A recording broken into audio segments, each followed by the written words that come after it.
This is FanSpeak, a weekly live show where the fans of comics and its community are our guests.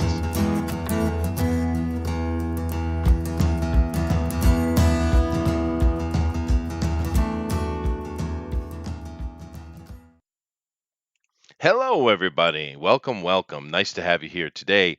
It's a beautiful day over here for me. I hope you guys had a good day yourself. Of course, I know it's nighttime there, and hopefully everything is going well in your world and your life, and things are improving, particularly for the ongoing or the tail end of this pandemic. But of course, I think there's a lot more ramifications coming, as we all know. But we're going to have ourselves some fun. Definitely check out our links down below, please, particularly on our Twitter, not only for being on the show because we'd love to have you, but also for you to just give ideas and opinions. We also have, of course, our drawn and quartered. And if you're an artistly leaning person, then please contact us. We'd love for you to give it a shot. There's a lot of artists over there anyway in the Discord, so just being part of that conversation probably would be beneficial to you just in and of itself. And of course, we also have our TFT, and that's always a lot of fun. That's a place where we can just rattle on about whatever the hell we want. And this week coming up, we're going to be talking about Eisenhower. Ooh, that's going to be an interesting conversation, maybe for the conspiracy theories surrounding the former general and president, but also just for the man himself. He was quite an impressive human, you know. And also, if you want to be part of that conversation, just let me know and we'll get you on the show. Yeah. Anybody has any kind of expertise in anything, it's most appreciated, guys. Most appreciated. But today, of course, we're doing FanSpeak. I do apologize for the advertisement for having a guest today, but that guest pulled out. So we don't have a guest today. I do apologize. But that's all right. Maybe we'll get him back some time next week and we can talk to him about his project because it's a pretty cool looking project, actually. And it to kind of cover that, which we were going to talk about just real quick, let's say hello to Todd, the creator of Ignition and many other things. Florida Man, of course, is what he's got going on right now, working with Mike Barron. So, Todd, why don't you tell us a little bit about the guest that we didn't have today that we might have later and his project? Travis Miller's a writer, uh, and the current project that's on, what is it on? I forgot. Kickstarter, I think. Kickstarter, right, is The Last Patrol with legendary artists. Look, when someone's been in the industry over 20 years, to me, they reach legendary status. Sure. So Scott McDaniel, who had a great run on Daredevil and Nightwing. Now, the Daredevil run was right around the time that he changed to that costume that had metal on it. I don't know if you remember that. I do. Yeah. So it was really where they supposedly killed. Like, it was, I think the storyline goes something like Daredevil's identity was compromised, so he killed Daredevil, or did he kill Matt Murdock or something to try to make it all seem like it was phony? And this new character or this new costume debuted almost as if someone had taken that Daredevil's place. Very Right. strange, first time, but Scott McDaniel, excellent artist. The Nightwing run, really cool. He really made Nightwing sort of his own, and I think a lot of those attributes of Nightwing fighting with those dual sticks Yeah. are still there today. So They are. Nightwing went a little bit away from the gadgets to the sort of akimbo style character that he became, like a in-close fighter, more so than Batman. So it was kind of cool. I'm showing off the art, his art on the project itself. I'll save it, and we'll talk. Hopefully, we'll get him back and we'll talk about it. But yeah, actually, I don't know him from the first thing you mentioned. What I know him from is Nightwing, because when they came out with that Nightwing, comic, what was that back in 1998? Was it 2000? Something Yeah, like around that. that time. Yeah. Yeah. But yeah, no, I love that book. I collected that book. I wasn't collecting many comics at that time either, but that was one of the ones I was reading, not only for the interesting story, but I did love the art. So hopefully we'll have him back next week and we'll be able to talk to him and have a conversation. But anyway, thank you for trying to set that up, Todd, and see if you can get it fixed on the back end. But let's move on to our other panelists here before we get into today's conversation. Let's see what I want to do today. A bubbling brew of toxic diarrhea and miasma floats just above the ground. The onlooking crowd is wondering what nightmare could come out of that. Then, with a gasp, the crowd sees as this disgusting floating lake becomes purified by electricity, and rising out of it clean and pure, the nubile Thundero. How was that? N- Yeah, Nubile. nubile. Oh boy, that's a that's a word It is a he word. pulled out. They did. Come on now. They can't all be perfect. They can't. That's true. No, I'm doing all right. I'm doing swell. I like that word. It needs to make a comeback. Swell. Well, that's about 60 years removed, so it's quite a long way to come for a comeback, but Hey, uh, Eddie Haskell just died, so we can bring back Swell now. That's right. that's Yep. right. I saw that news. That's oh well, he was old. We got a lot of old people dying. Unfortunately, we're getting some old people that are dying that don't need to. I didn't really bring this up as a topic for today, but this whole thing going on in America and seemingly other places with them, just not just in New York but Pennsylvania and other places where they just kind of threw the old people into the old people's homes, even though they know they were infected, and huge percentages of the death count in places are actually old people in nursing homes. New York, it Mm. was over 40% of the death is all nursing homes because Cuomo said put them in there because we need beds. So it's like almost they intentionally killed the old people, which I wonder how that's going to affect his political career. But just to add to the count of that, John Glenn, the astronaut, his wife, Mm, 100-year-old lady, just died from the coronavirus in a nursing home. Jeez. Jesus, yeah, yeah. Yeah, what do you want, man? I mean, but I mean, watching the absolute nonsense that's coming out of all this is terrifying and interesting at the same time. Yeah. Oh yeah. Yeah, Now she was 100 years old, 100 years old. Yeah. and did she actually die from the virus, or did she die while the virus was in her system? Ah, well, there's the question, right? Because if you go look at other death counts on things, they're either at zero or they're very low. Yeah. And we've had doctors complain about being, in essence, bullied into putting coronavirus on everything.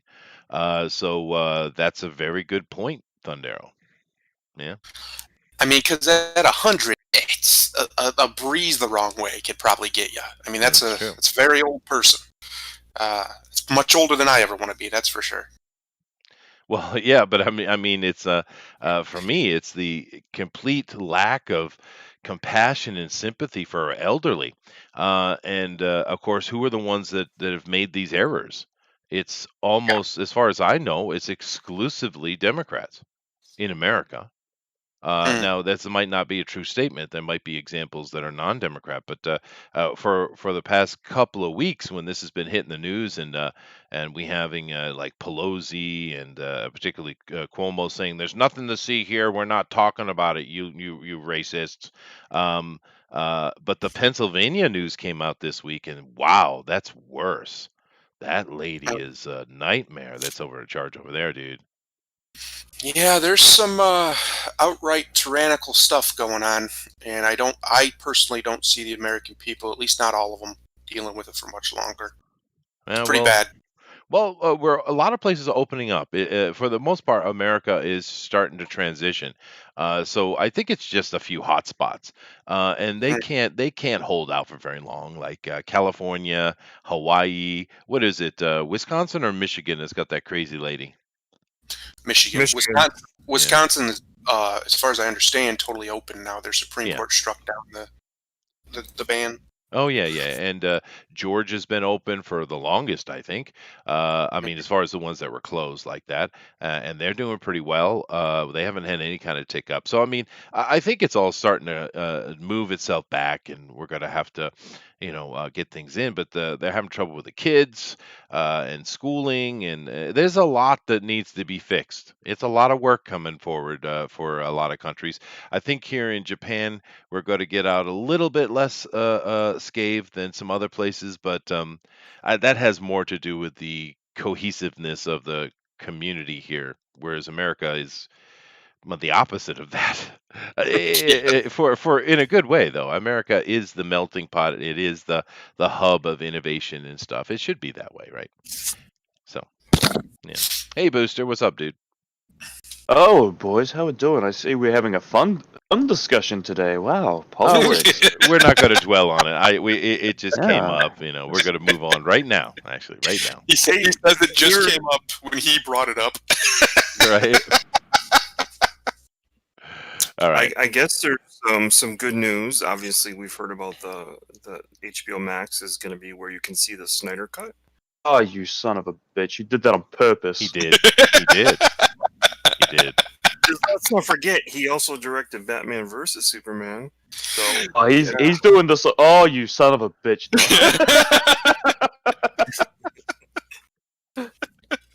Oh, goodness. Well, I put this up here so you guys can take a look at it. And no, I'm not talking about Schneider Cut again. But let me go over here and bring this up for you. I'll be on it for like an hour. Just... Oh, will you? Well, we talked about it, and it's kind of dumb. But let me get off this page. Hopefully, we can get Miller back next week, and we can talk about the Last Patrol because that would be a lot of fun. He said he would. Sweet. Yeah, he said he would. Yeah, Why not let me Dillard into the room here? Because he's a communist and he's Mexican. Oh, you Probably have to drag. has more to do with Mexican, I'm pretty sure. Huh? Go. We just move to then live. Do it right, meow. Yeah, right, meow. Yeah, let's see if it'll do it now. All right. Oh, just do it right, meow. All right. Now, to continue the theme that we've been on, I am going to sit here and have a little bit of a chat about continuing this kind of conversation about some of the idiocy that's going on here. Now, this one, there's no way I couldn't talk about that here today. Booster, why don't you read this wonderful headline? Oh, what is this? Whatever. If this was China, the White House would have been burnt down. Beijing taunts Trump witchcraft policies after hydroxy revelation, as his press secretary is forced to tell people not to take it without prescription. Okay, a bunch of bullshit lies, and of course we know it's press. But the reason I brought this up and I want to talk about this, not even for the points that are put here that they go over, just to talk about the absolute insanity of things that are going on. Right now, this article, you guys have probably seen what's going on. Let me kind of cap it for you. Trump was in an interview, offhand. The interviewer was asking questions, and he said, "Oh yeah, I consulted my doctor, and I took a dose of that of something, and then I was taking some chloroquine and along with zinc and yada yada yada." It was just an offhand comment. It wasn't even like one of his normal, it was the best day ever. It's not one. It was just offhand comment. I don't know if you've noticed, Trump has been far more serious lately than ultra political, which is a good thing, right? But anyway, it was just an offhand comment, and of course the press goes off in their hate of chloroquine, and Nancy Pelosi even came out and said he was morbidly obese. Now, here's the thing: I got a bigger gut than he does, and I'm not even technically obese. He's not morbidly obese, you meanie. But the reason I bring it up is because of the China thing. China said it's witchcraft, right? China, thank you. But here's the thing: China always mocks everything the president said. If you go back and just search "China mocks Trump," you'll find years of it. There's nothing new there. But what you have is the half of the country's politicians are sitting here and siding with China. And the most ironic thing that comes out of this article is, do you know why we started talking about chloroquine? Do you know why? Tell me, Chester. Tell me. Right to my China face. was using it. No, I'm just saying China was using it. So of course it's the CCP coming out being political and trying to get themselves out of trouble as much as they can. I get that. I don't even blame them for that. But just keep in mind that a big chunk of our politicians in America are siding with China, siding with the CCP. Understand that. Mm. It just was so outrageous. I could not cover it. I had to cover it. It's the wild. most stupid thing I've ever seen. It's Give him a wild, bro. week. I know you don't care because you're not from America, dude. What would you know? You're a New Zealander. I don't even know what you guys do. Do you make cakes? I mean, what's your thing? Beetroots. We make Lord of the Rings movies, and we have Lord. All right, no, you're right. You're right. So you get bonus 58 points for that. All right, you win. But I mean, the Americans in the room, Todd and Thundero, and if Dillard's in there, I mean, come on, right? Look's I here, mean, but he's not talking to us. He doesn't like us. any opinions at all? Was that an invitation for me to start talking? Is that Yes, what it was, sir. You can talk anytime you like. Talk about professional. Yeah, I like that. He has No, nothing to say, I apparently. don't got nothing to Nothing say about to say, China. yeah. I mean, the thing is this. The thing is this. It took people a good 2 months. It took people 2 months after 9/11 to start defending, the Middle Easterners that live in America. Mm. And it took people even less time to start defending China. It is just ridiculous. It is. It is. I got nothing to say about it. It's just dumb. You guys love being bullied. It's weird. Oh, It's just like you slaps all over the place. You do realize I have magical powers and I can come right through the internet, sir. Shut you! You're not even American. You're Japanese now. Shut up. Thunder, you must have an opinion on this. I mean, it's just so outrageous, right? It's so outrageous, dude. It's not, though, because China pays their bills. A lot of these politicians are outrageous. A lot of these politicians get massive contributions from China or Chinese front companies into their PACs and into their, whatever else, campaigns and whatnot. So it makes complete sense. Plus, they have, they'll have family members they want to get on boards over there in China because, as we know, China owns every company over there, or at least a very large portion of them. Oh no, they have complete control. It's a law. Yeah. So yeah, that's why it's completely. They have all the incentive in the world to kiss Chinese ass. Well, that's why they're doing it. You know the thing that kills me, Thunder, about the chloroquine is the fact that it's a nearly 100-year-old drug. People keep mentioning it as being an anti-malaria drug. I've also heard recently they talk about lupus. But you know what else they use it for? And you probably have a relative who uses it? Arthritis. Yep, my father uses it. He gets injections with mixed in. Yeah. I mean, it's something you got to go get a prescription from a doctor, but sure, because it's a controlled substance. But your dad is Chinese? Well, Jesus Christ. But the hydroxychloroquine has been around a long time. It's well safe and well made. But I'm just saying. How come I never heard of it? Chester? Because it's probably under some brand name. Trust me, Grandma's probably using it, dude. Yeah, it's been around a very long time. Thank you very much. And I think it was invented by a former member of the Nazi Party in Germany too, which is just a strange historical thing. Yeah. So it's a Mengele thing. Sweet. Now it's not. See, you just gave more ammunition. Now it's Nazi. Unbelievable. All right. Well, I'm going to move on from. I just couldn't not mention it because it's just insanely ridiculous. The president makes an offhand comment. They, of course, have been against this the whole time, not even knowing what the hell they're talking about. They're sitting here siding with communist China. And like I said, I don't even blame China. I mean, they mock Trump and every opportunity they get because of, well, that's who they are. It's like getting angry at the mad dog for biting you. I mean, it is what it is. It's just dumb. Moving on. But this next one is even extra special. Nice. Go ahead, Booster. Oh, China's Safety Advisory Council rollout has been a disaster. No shit. No shit, You dude. You think? Now, first of all, this. It's Nathan Grayson. It's our old friend Nathan Grayson. If you're from Demogate days, you know who this is. Oh, Nate. I'm not even a gamer. This little and I think this rascal. is a clusterfuck. It is bad, dude. It is bad. But let me give a primer for those who don't know. This Twitch is a website where mainly gamers, or initially gamers, would stream their games, right? Of course, it's become something more now. There's a lot of half-naked girls making money off of very desperate people. How But do you spell Twitch? TWITCH. Yeah. Can I do a public service announcement real quick? Yeah. All the boys that are on Twitch looking at cam girls, I'll save yourself a lot of time. Just go to Chatterbait, boys. Huh? Go to a stripper, one or the other. Well, that's Oh, what we do in my day, yeah. But I work with strippers. Same I basic don't thing. care for them It's very much. just a lot better, and they actually get their tits out.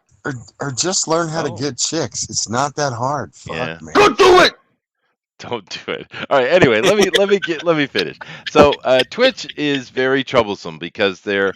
I probably mentioned it before, but the whole idea is Twitch is supposed to be family friendly. Therefore, parents can trust it because they have all these rules, and young kids can get into Twitch quite easily. But Twitch always bends their rules for money, of course, but particularly for money in the line of what Booster just said with these what do they call them, Twitch thoughts.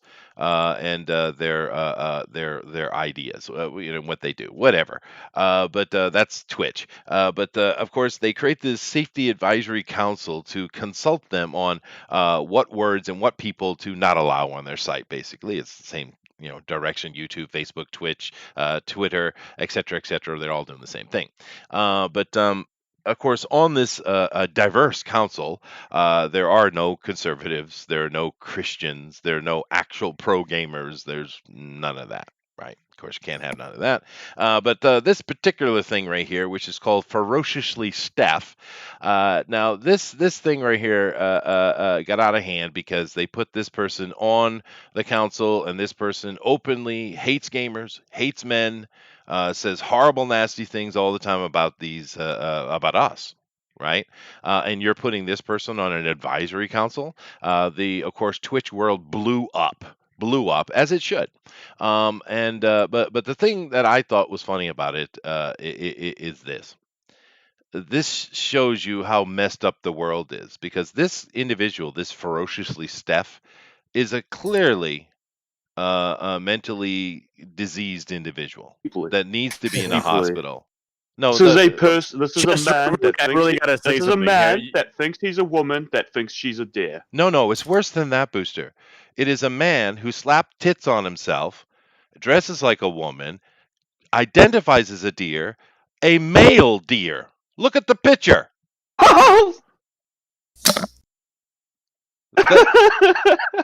She's a beautiful girl, Chester. That's messed up. This person's clearly diseased in the head, dude. And I'm going to demonstrate it. But go ahead. Apparently, it also jizzes itself if you put antlers Oh, on it and kind of I'm going to mess show with you. their ears and head. I'm going to show it to you. I'm going to do it. Oh, You're going to yeah, hate we're me gonna- for we're it. gonna look at it. But you need the medicine. Go ahead, John. You want to say something? I mean, the thing is, when you need somebody that's like a safety advisory council, somebody like that, somebody that lives their life online. I mean, you get your information from Booster. He lets you know what's going on in the world, what That's right. words mean. I mean, this is obviously somebody who lives online almost exclusively. That's true. Of course, they would know everything there is to know about the internet, what people are using. Yeah. This is exactly the kind of person that, I could imagine being somebody that's a liaison between me and what's going on my website. Well, if that This were is a gaming website, a gaming live stream website, and this person is referred to. Say, I just think you gamers Chester are white is also, supremacists. Booster is Like- also a male and a gamer. that's true. Not hate That is Booster true. to death. That's true. Well, I'm triggered. It's true. This is one of them furry types. But the thing is, if that was all true and this person loved games and stuff like that, no one would really have cared. It would just been like, oh yeah, normal, right? But this person is toxically hateful toward men, right? Even though he is a man. But that's the way it is. But The thing is this. I mean, this one particular person. If you read up here, it says advisory council. Council usually means there's more than one. Maybe they got a couple of people. Maybe one of them's like a super hardcore misogynist, and then we got this thing here. No. And then, That would have been cool. That would have been cool. But no, there's 8 One of them, each. and they're all identity politics progressives, dude. the Twitch has like a big round table like the president, and you got all these people yelling at him, and then he makes his decision when he has all the information. That's true. The president does that pretty well. But anyway, this blew up this week. No matter what you think of it, I just think it's hilarious. A dude that tried to make himself a female, but identifies as a male deer. I'm really confused, and this person clearly as well. That's a pretty girl. She's wearing a blouse. We're finding out many things about John Diller tonight, We ladies are. and You gentlemen. can shag it if you like. Okay, we're watching this. This is from the Twitch Council. Okay, let's see what they got going on here. So here we go. Let me turn it up. Oh. Nice and soft. Round to the back of the head. Weaving down a little bit. Oh my God. Oh. What's nice about forest creatures is that they'll sort of give you feedback. These on noises those it's making. creatures. This woman is a pedophile. Those creatures in different areas have different reactions from forest. Oh. Okay. Ooh. Stop. I took 30 seconds of it. I'm a man. I can take it. Now, did that disturb you? Was that disturbing? Is this a mentally stable individual? Strange. It's so weird. Yeah. I had that on the other day when I was watching Jeremy's initial take on it, and my wife actually looked disturbed at the TV and was like, "What the hell is this?" Right?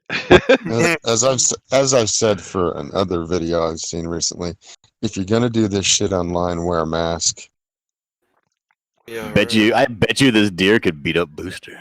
Probably. It's probably fair. DeWolf says, "I now I'm not hate allowed to Chester." fight back. I'll be slapped with a number of hate crimes, one against tranny, and then animal abuse. It'll be ridiculous. Oh no, you're a millennial. You can just clock women these days. Ain't no protection no more. Yeah. You can like roundhouse kick phones out of their hands and Oh stuff. yeah. Great. Yeah, Awesome. absolutely. I love beating women.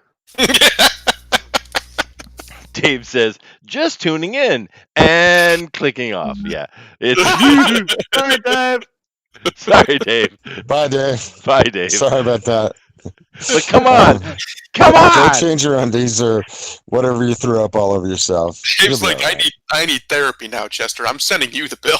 Dude, it's really disturbing, right? This person is having orgasmic feels from head scratches. It's obviously some kind of forest play. Twitter paid it is what it's called. Is it? Well, Is that what it is? I like my head. I like my head scratched, but I don't do that. Now, if I learned Goodness anything from gracious. Bambi, it's called Twitter paid it.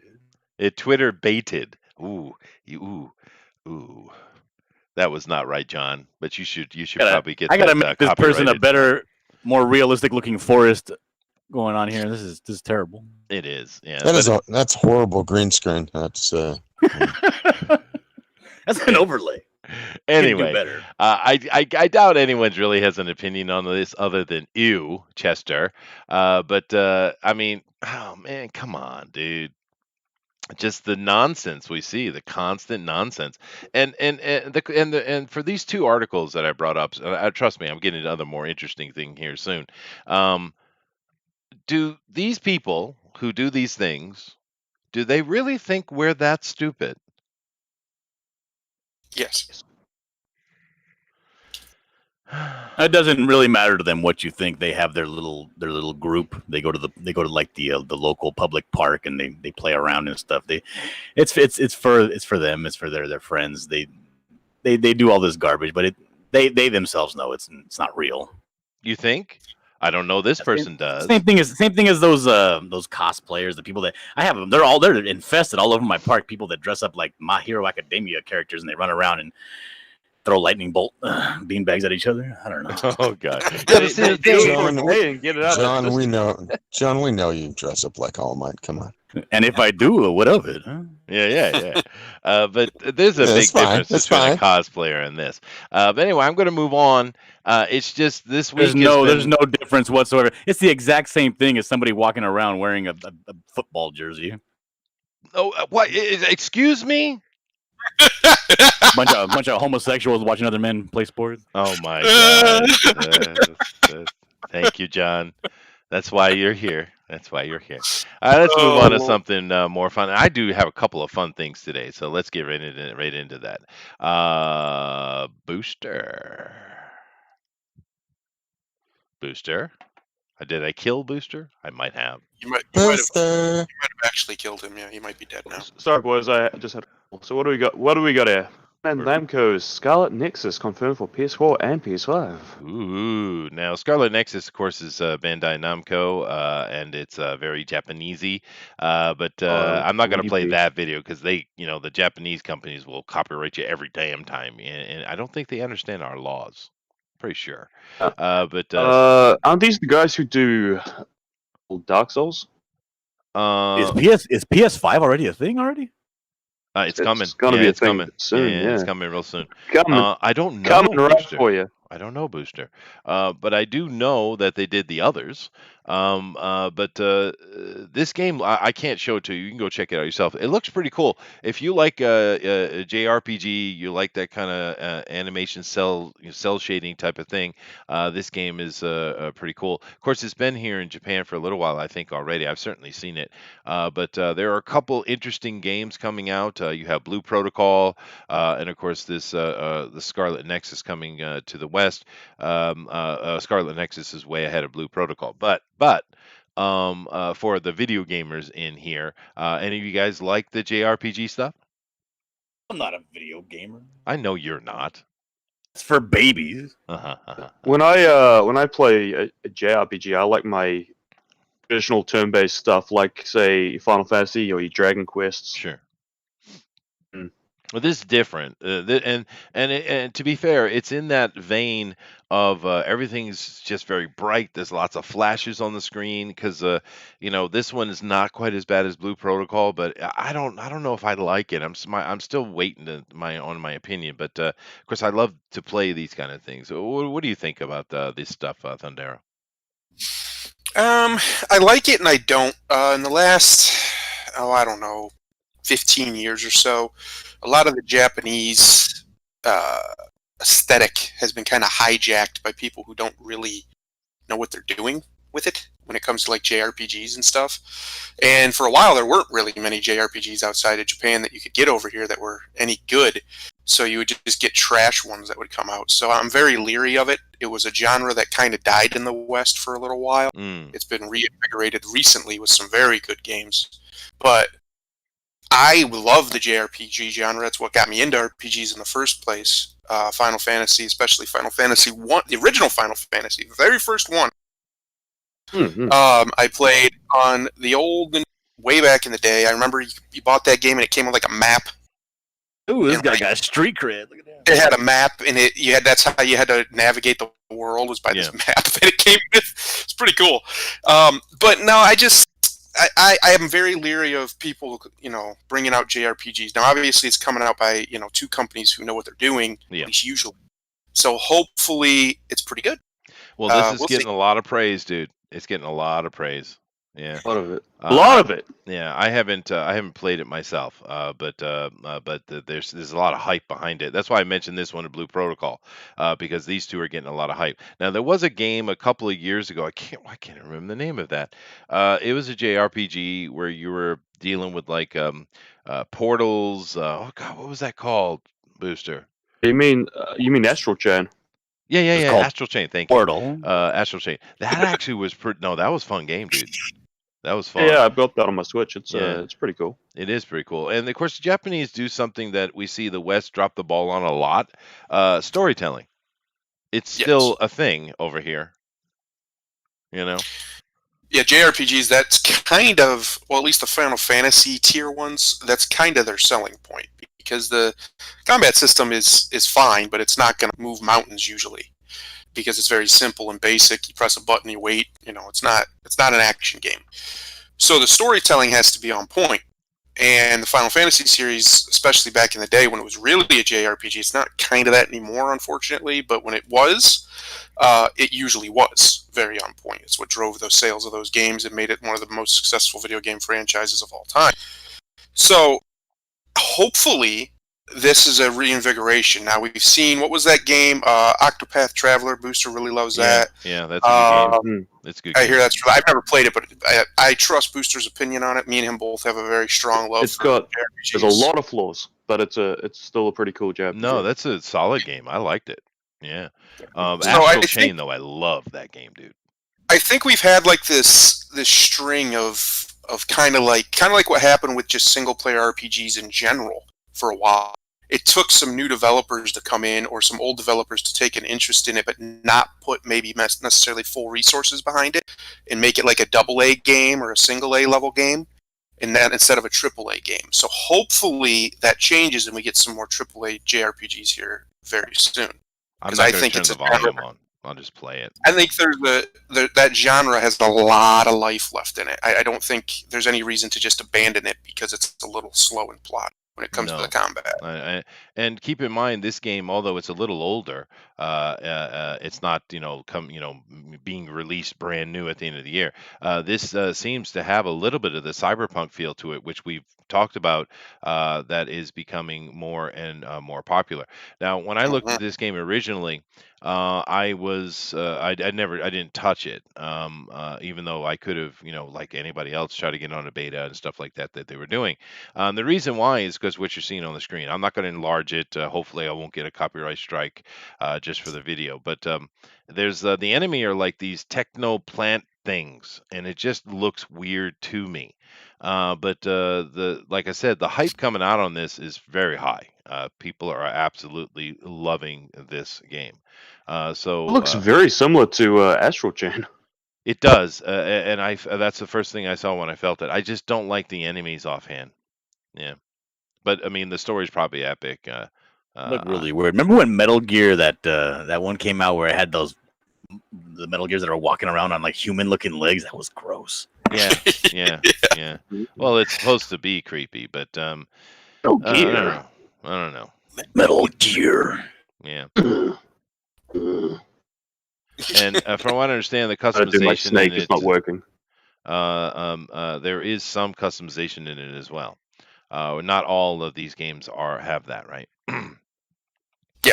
Yeah, So, most of them don't. In fact, from my opinion, from my perspective anyway, that I can remember, they're pretty much, this is your character, and the only thing you really customize, if it has it at all, is some of their abilities. But you don't get to customize like their appearance and well, yeah, stuff like they are, of course, you have, it's kind of, well, it's not like that, but it's you have the characters that you can play, but their costumes change when you get new gear, that's what I meant. And of course, Yeah. power changing and choices with your power tree, of course. But I don't know. Like I said, there's a lot of hype behind it.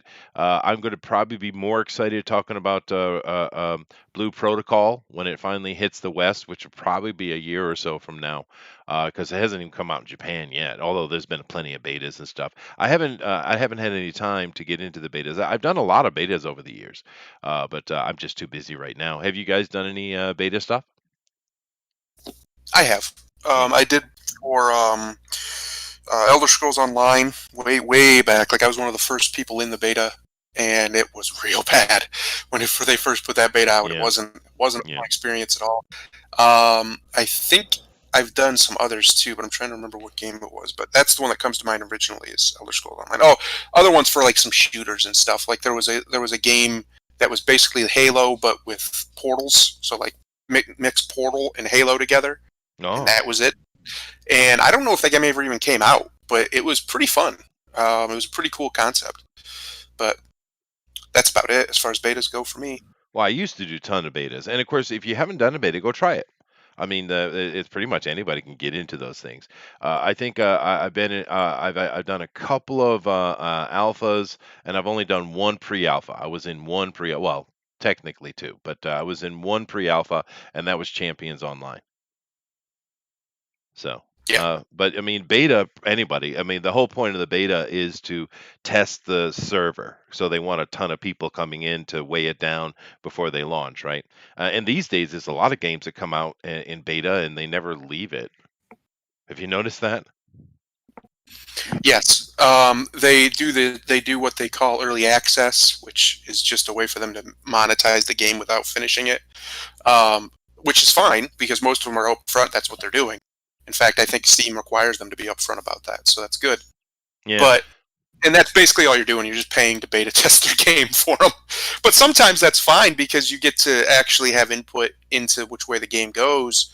And a few of the games have actually been really successful because of that. A lot of like survival games are that way. So hopefully, if you don't mind it, if it looks like a cool concept, you can get, if you get in too early on something like that, you'll end up with basically nothing, just a very bare bones experience. But some of them, they put them out and they're pretty close to being launchable Yeah. when they do that. Yeah. And like I said, it's not hard to get in it. You have to sign up, but you'll get in one of the waves. And if you haven't tried it, it's a lot of fun. And DeWolf is quite spicy today. He says, "Real men don't do beta stuff. We do alpha stuff." Chester, if you haven't done a beta, you should try it. Ew. Okay, DeWolf. All right. I love it. Don't make Can't- taking can't say don't he's make wrong. taking Beta testing. Does that make it better or worse? I don't know. Sure. But anyway, I wanted to have a little. I like to have a little bit of video game news in here if I can. Let's move on. I wanted to take a little bit of time to talk about some board game stuff. We don't do that enough over here, and I thought we would take a minute and kind of look through Kickstarter, which is the home of board games, by the way. Even though I know a lot of people in this community are very anti Kickstarter, I get it. But do keep in mind they did just hire that Nazi lady, fire her. Sorry. So maybe things are getting better at Kickstarter. But then again, we did have the conversation. We think they're about to sell themselves. But anyway, just going through here, this is kind of the standard thing you'll see on Kickstarter for board games. You see there's a few games here, and if you look down, you see how much money they're making. That's $250,000, and they have 18 hours to go on Dodo's Riding Dinos. Uh-huh. They are board games are killing it They on this. are, dude. Yeah. They don't need Tapeworm. YouTube channels to push this crap. No, they Hmm. don't. They've It- got their stuff tightened down. That's $750,000 for a little game called Tapeworm, by the way. Here is almost $500,000 on Railroads Inc. Challenge. All right. The Deck of Many Animated Spells. This is a 5e resource, $500,000. This is also for a 5th edition of D&D, just kind of dungeon crafting tiles, near $500,000.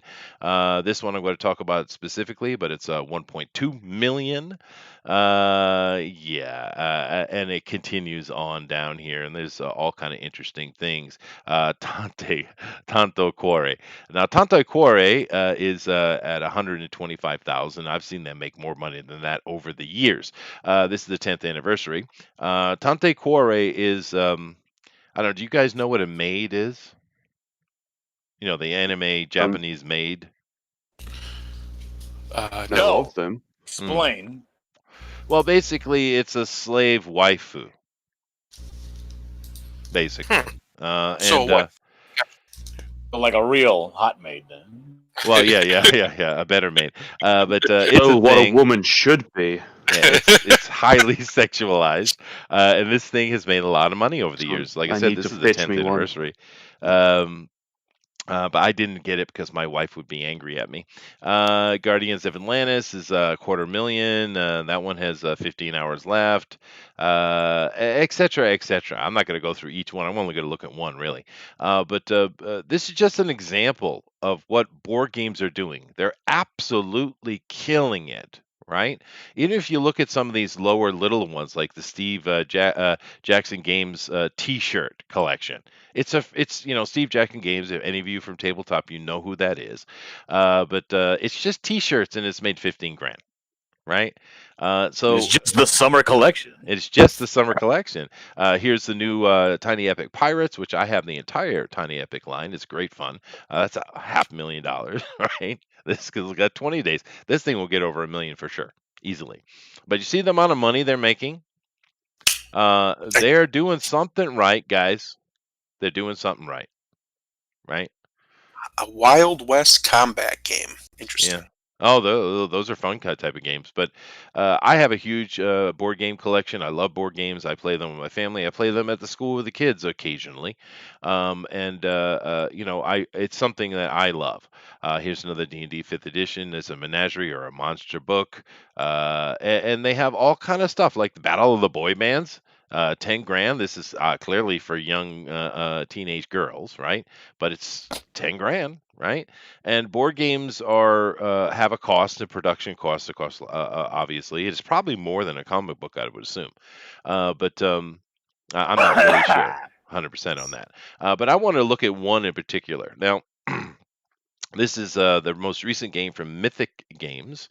Now, Mythic Games, of course, used to be part of Monolith Games, and they had a little bit of a disagreement about. I think mainly the disagreement. This is a French-English collaboration-based company, and they had a disagreement about going to the brick and mortar stores or not, and they ended up separating. And of course, a big chunk of the IPs went to Monolith, and Mythic started on their own. And this is like the 5th project, I think, for Mythics. And you see there, it's a $1.25 million already. It's got 5 days, and of course, the last 3 days, this thing will probably jump over 2 million, right?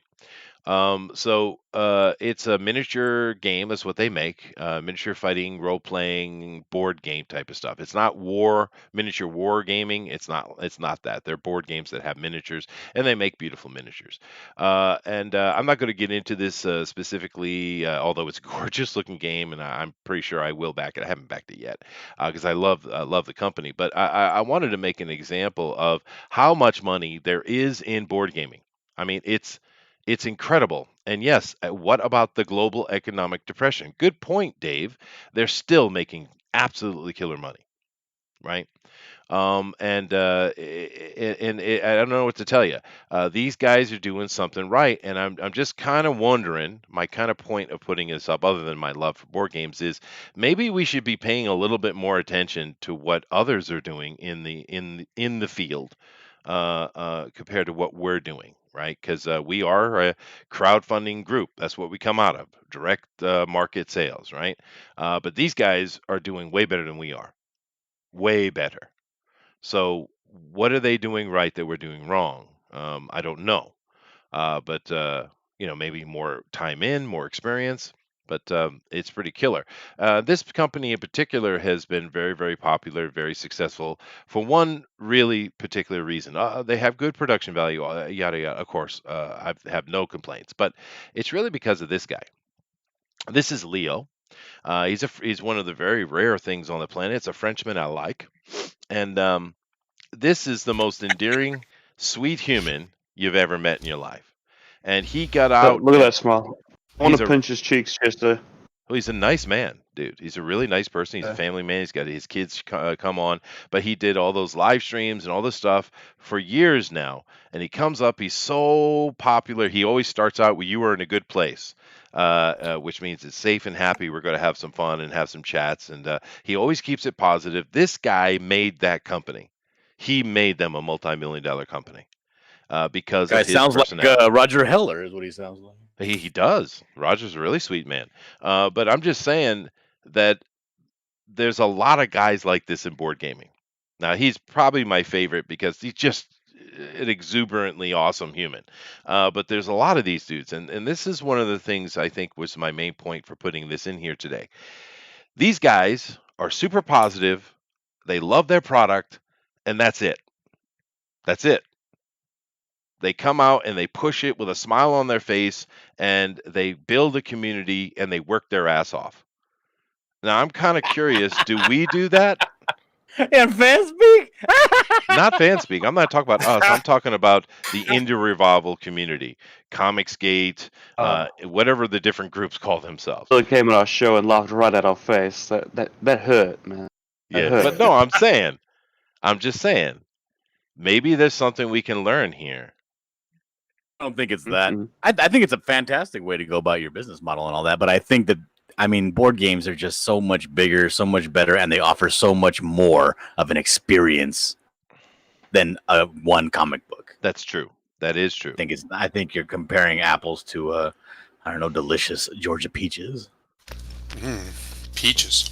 Yeah, peaches are good. I just wanted to make a point with it because I chose this picture. Yeah, peaches are good. Peaches are good. I chose this picture very specifically because of course, I could find many pictures from Leo here, but I chose it very specifically because here you see one of the creators' cats that got put into the board game, and you also see a miniature of Leo right here. Now, is that something that his ego put into the game? No. That is something that the community demanded, right? Not only in because I own this game, Joan of Arc. It's a great little mini storytelling game. And not only did we get his miniature and another one of the creators' miniature and the cat, we also got an entire building, the tavern, all of it thrown in as a stretch goal because the community demanded we want Leo in the game. That's the kind of love this guy is getting. And of course, he's very, there is no ego on the guy, actually. Sometimes that frustrates me a little bit about him, to be honest with you. But I'm just saying that this is the kind of love that is going on in the board gaming world. Show me an example of that in board gaming. I mean, in comics. Show me. Because all I see is a lot of complaining, headhunting. You're not good enough to be part of this or us. You're not real or true, whatever the frick that means, right? I see a lot of nonsense going on, and you guys know I don't even pay attention to all of that. So how much is going on that I don't even know about, dude? Just you don't want to know. You don't want to know the answer to that question, Chester. I'm just Especially saying. this week. I'm just saying, just this week, right? And I know a lot of crap came out this week because I get a lot of stuff thrown in my ears, and I know it's not everything that's going on, but I'm just saying that maybe, just maybe, we would all do a little bit better because, we here at FanSpeak, all these guys here that are in there, even though they're joking, including John Dillard, they want this community to be successful. We want comics to come back powerful and strong and rich. We want everyone to prosper. I guarantee you that. And it's Oh no, stifling. I'm here to watch it all burn, Chester. Well, maybe you are, but yeah, you're like that's I hate comics. Oh, I hate comics. I want them to die. well, you know what I'm saying. If you guys don't hate understand my comics point, at all. I understand your point, but the thing is, I don't want everybody. There's a whole bunch of crummy people out there. I like to have fun. I like to make jokes, and if you want to get serious on me, or you want to tell me I offended somebody, or that you have a great aunt who suffers from something that I made a joke about, I don't want to hear about it. I'm here to have fun. Yeah, but see, the thing is, John, maybe we can all just get along and have some fun. And unlike and like this crazy thing, we don't need to know that you want to fuck deers while munching grass. Yeah, maybe we don't need your personal Who told you life. that? I don't do dude. that. I'm just telling you. Maybe we don't need to know your personal hijinks. Oh man. Yeah. I'm just saying, this community over here, board games, you never hear that kind of stuff. I guarantee you there's a bunch of people in board games who we know their faces, they're absolute deviants. I'm sure. But we never talk about it. It's never in the conversation. You know why? Because we're talking about board games. We're not talking about who you sleep with or who you like or what group you're a part of or who you side with or who's true or who's not true. None of that happens. And I've been part of this community for well over a decade, and they are making money hand over fist, baby. Hand over fist. Golden age. It sounds, Chester, it sounds to me like you want a community of adults. What? No, maybe. How about a community of comic book fans? God. How about that? let's be honest here. I mean, that's what you're describing. You're describing people who interact with each other like adults should interact with each other. We don't need to know the ins and outs of everybody's personal life to have conversations about things we both enjoy, or at least have interest in, even if we don't necessarily enjoy it anymore. Yeah, that's what you're describing. You're describing a community of, and whether or not necessarily ran, but definitely led by people who are adults. They behave like adults. They have families. They have, adult responsibilities outside of it. The sad thing is the community that you're comparing the board game community to has a lot of grown people who are biologically adults, but they definitely don't behave like it. Well, this goes back to what Todd was talking about the other day, and I don't agree with him at all. But he did have a little bit of a sliver of a point in there, which was, I mean, you're equating these board games to, being an adult, but these are adult board games. They are, yeah, they are adult. They're These, for and adults, now, or family. so if, family, for instance, you talk about your Spider-Mans or your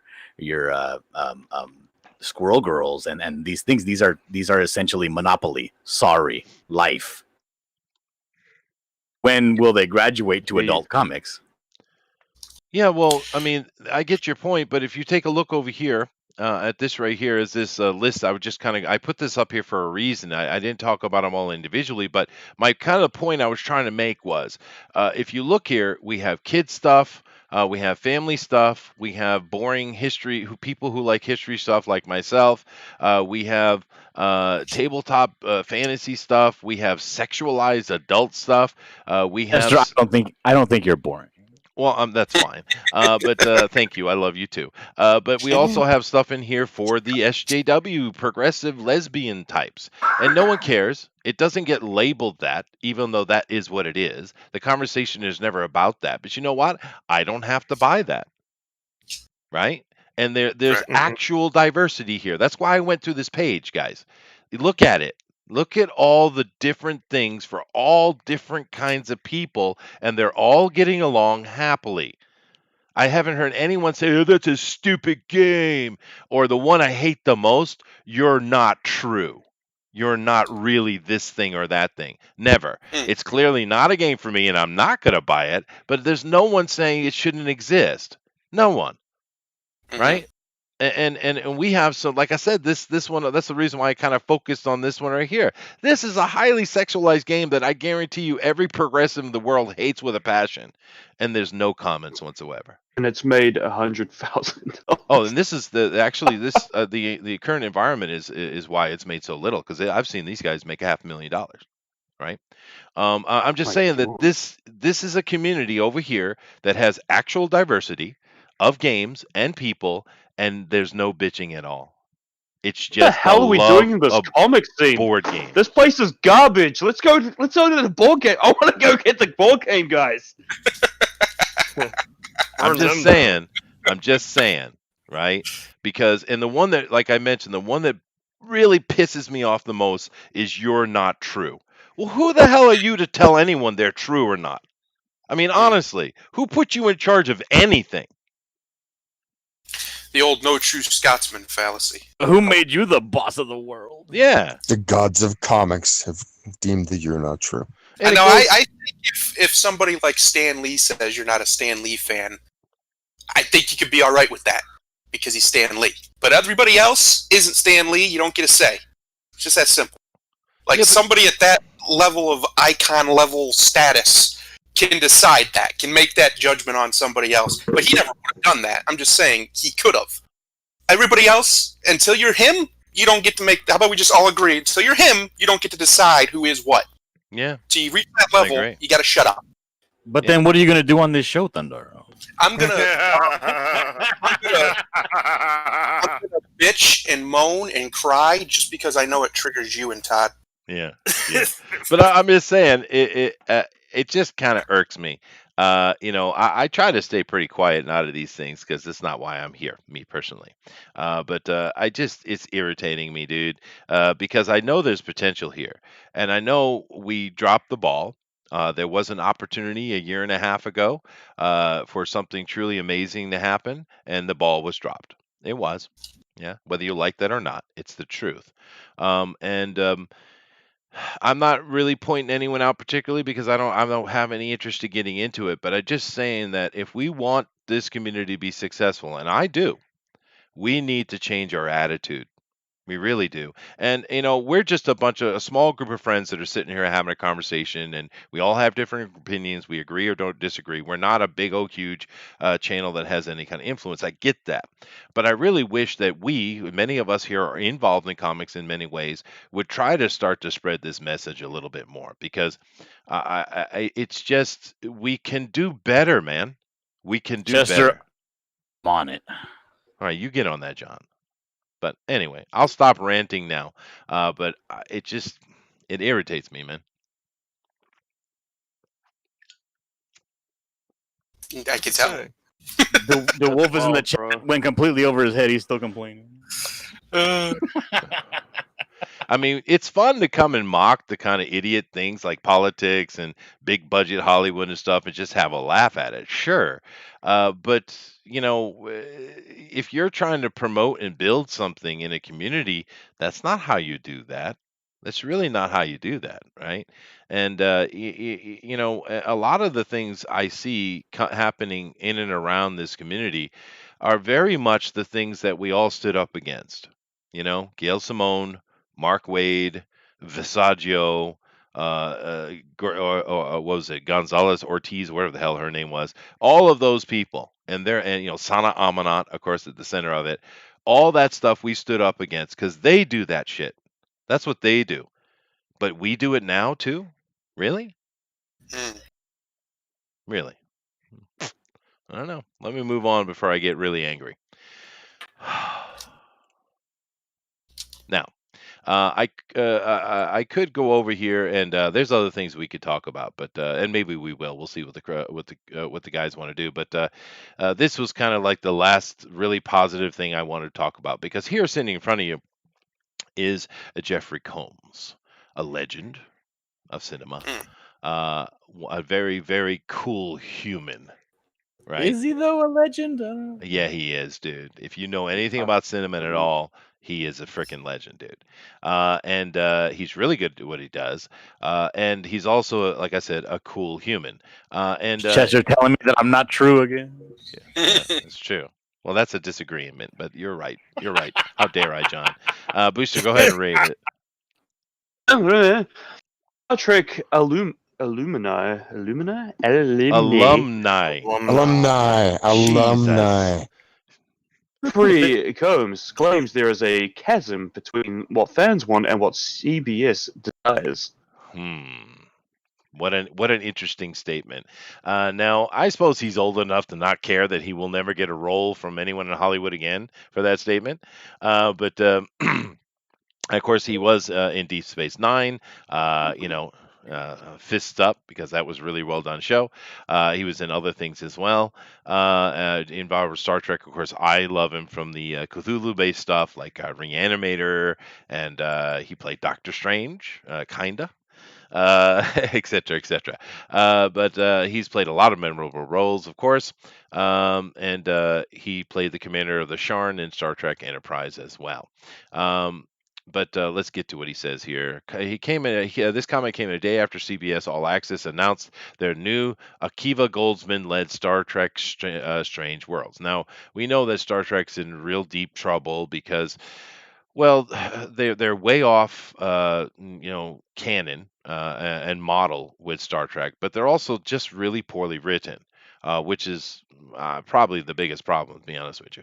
But then they began marketing on this new Strange New Worlds, and I hope it's not bad because if it is bad, I don't know if Star Trek can survive it, to be honest with you. But anyway, his comments came after a fan noted that he has been part of a number of Star Trek shows in the past, which he has. Okay. Fun fact: Jeffrey Combs is and has always been the only actor in Star Trek. He played every part since he was 12 years old in the original series. Oh, I didn't even know he was in the original series. Damn. No, I didn't know that. Since I was 12. Wow. You learn something every day. Okay. Another fan would express the desire to see him on either Discovery, Picard, or Strange New Worlds. You are the ultimate chameleon, which he is, true character actor. We kneel in awe of your gift. Seriously, I am hoping to see you on Discovery, Picard, or the upcoming Pike series. Trek just doesn't seem to like Trek without Jeffrey Combs upping the ante. He responded by saying, "Thank you. Nice thought. But the chasm between what fans want and what the studios want make the chances of it happening slim to none." And Slim left town. Ooh, a I joke. like it. I like It's it. good. Yeah. Now, what do you guys think about this? That's one of his best Star Trek roles right here in Enterprise. That was freaking epic. Anyway, what do you guys Got a think about? question: Is Discovery still going on? Is that an ongoing thing, or is that already finished? I think they said it was coming back for another season, but that thing was dead season one. They're just doing it to make a point, Kurtzman and his crew. But what do you guys think of Jeffrey's little sideways shade here? It's on He point. correct. Yeah, he's absolutely correct. They haven't been on point, as Slick just said, for a very long time with Star Trek. I doubt they'll ever get back to it. Maybe, but not with the current people who are in charge of the franchise now. They don't know what they want to make, right? They don't want to make it like the old school stuff for Yeah. some reason. Stuff that was the most successful that the franchise has ever been. Let's not mimic that. Let's ape it instead.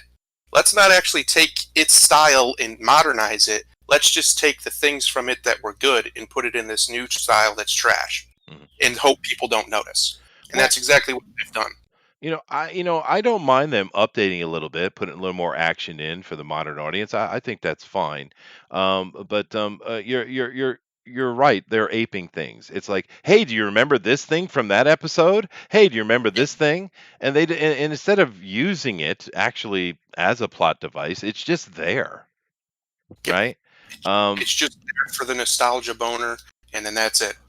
What they're trying to do is they're trying to bring in a new audience to Star Trek, and unfortunately, young people effing hate Star Trek. They think it's the lamest thing in the world. Just hearing the name Star Trek makes them cringe visibly. Don't want anything to do with Star Trek. Yeah. Which is It's why true. I understand It's true. upping the action. I do get it. Yeah.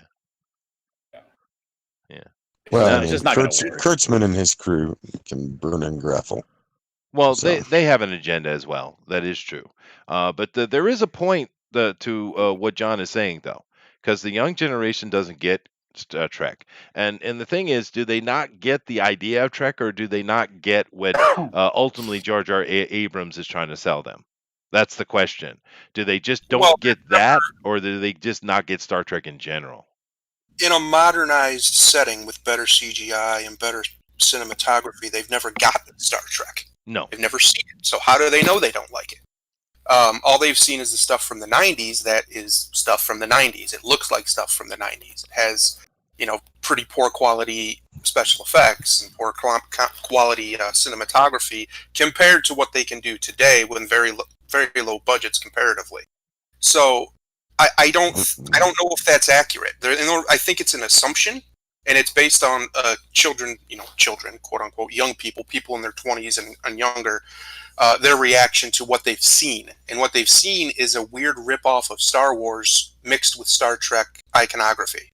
Because if you think about it like a comic, you have to have that beautiful shiny cover to get somebody interested. That's right. But when they look at season 1 of Discovery, had that gilded veneer, and if you watch the show, you're like, what the hell am I watching? This is terrible. Yeah. Well, they are having the same problem that a bunch of franchises are having. It's sound and fury, signifying nothing. They have no respect for canon, nor lore, nor history, and no respect for fans that have made it what it is. I mean, that's what's happening. Kurtzman has abandoned the fans and hasn't found a way to engender himself. Okay, well, hold on a second. The fans. Hey, let me finish what I'm saying, Todd. No. Calm down. Go ahead. What the hell? At the very end here I know, is right? that when it comes down to it, Kurtzman has not captured the zeitgeist of the old Trek, and hasn't been able to capture anybody else to really watch it with a lot of fervor. Nobody cares about it. No, and Nobody likes it. I have an answer to why that is. But let's let Todd have his opinion. So fans start a petition. We want a Pike show. We want a Pike show. Yeah. So what do? They caved in and are giving you a Pike show. And if you listen to what the three actors said, this is going to be like your classic Trek. Well, I hope Did so. they not say that? Yeah. I'm looking forward to it. Yeah. The fact that they're not giving you what you want when they clearly are giving you something you asked for seems kind of vague and is paper thin. Oh no, I'm looking forward to it. I'm going to check it out. I hope it's good. I'm not holding my breath. I'm not holding my breath. And that's if because of the say it's people good, then involved. I'll go and watch it. Yeah, I get you. Yeah, I don't like Kurtzman. I don't like Kurtzman from everything I've seen him do, with a few exceptions. I don't care for his stuff. Well, the thing with Kurtzman, of course, he's from Bad Robot. He is one of the lackeys of J.J. Abrams. And J.J. Abrams, of course, is very much in the vein of George Lucas. Now, before you guys start screaming and throwing things at me, understand that George Lucas is a great idea man. He's amazing on visuals. He sucks at everything else. Right? I'm sorry, but that's the truth. Yeah. JJ is the same. No, it is the truth. It is.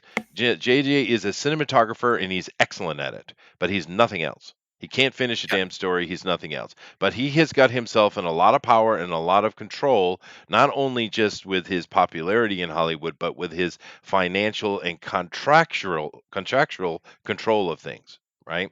And a lot of his actions they took were financial to try to push out the old, in Star Trek's case, well, everything's case, this is what he does, to push out the old and to push his new stuff so he can make money off of it.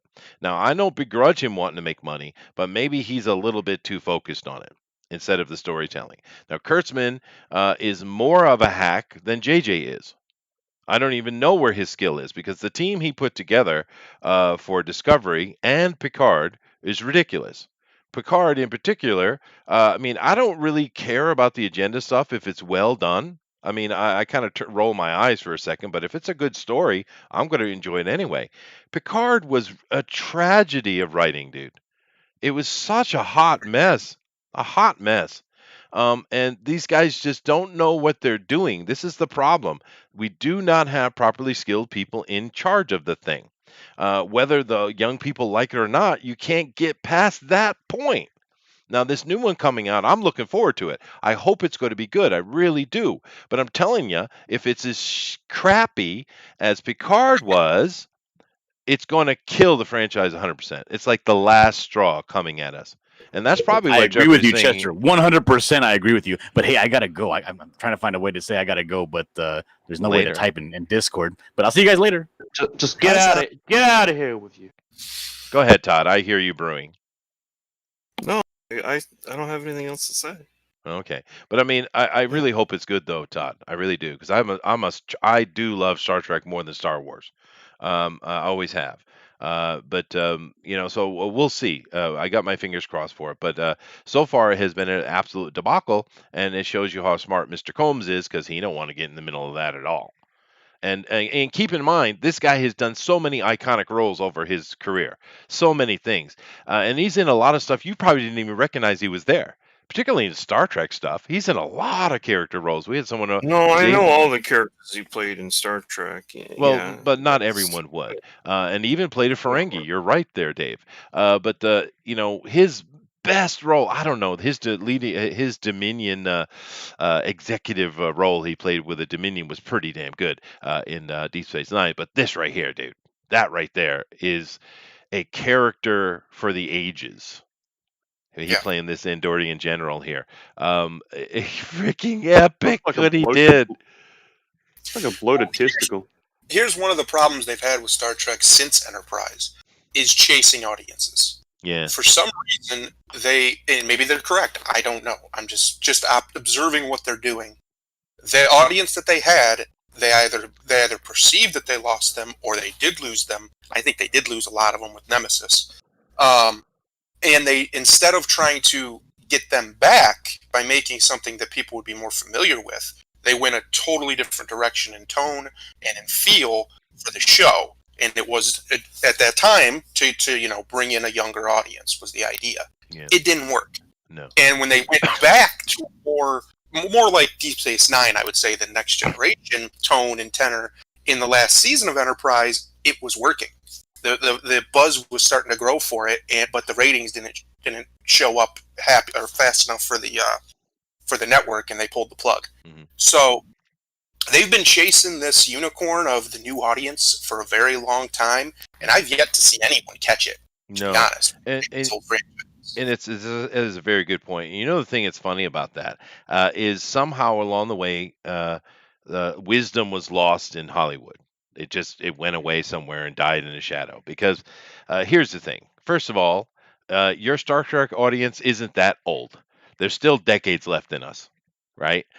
So there's money to be made. And another thing, and I say DeWolf is drinking tonight because he's very spicy. But another thing with it, Hollywood used to understand, and other media as well, that what grandpa likes, what dad likes, because really when you talk about Star Trek, you talk about dad generation, is what you're talking about, right? What the dad likes, the kids tend to gravitate toward when they get a little older. They rebel against it at first because they're teenagers all the way up into their mid-20s, right? But they tend to gravitate back to what dad liked, right? It's just how we humans work, because as you get older, you're like, well, dad wasn't a complete idiot, I guess, right? And the same thing with me, because technically I'm not the Star Trek generation. I saw it in syndication, but my dad loved it, and I sat and watched it with my dad, right? Yeah. Me too. I sat and watched it with my mom, and that's why. My mom and my dad. It was one of the only shows we all liked when I was a kid. Was Next Generation.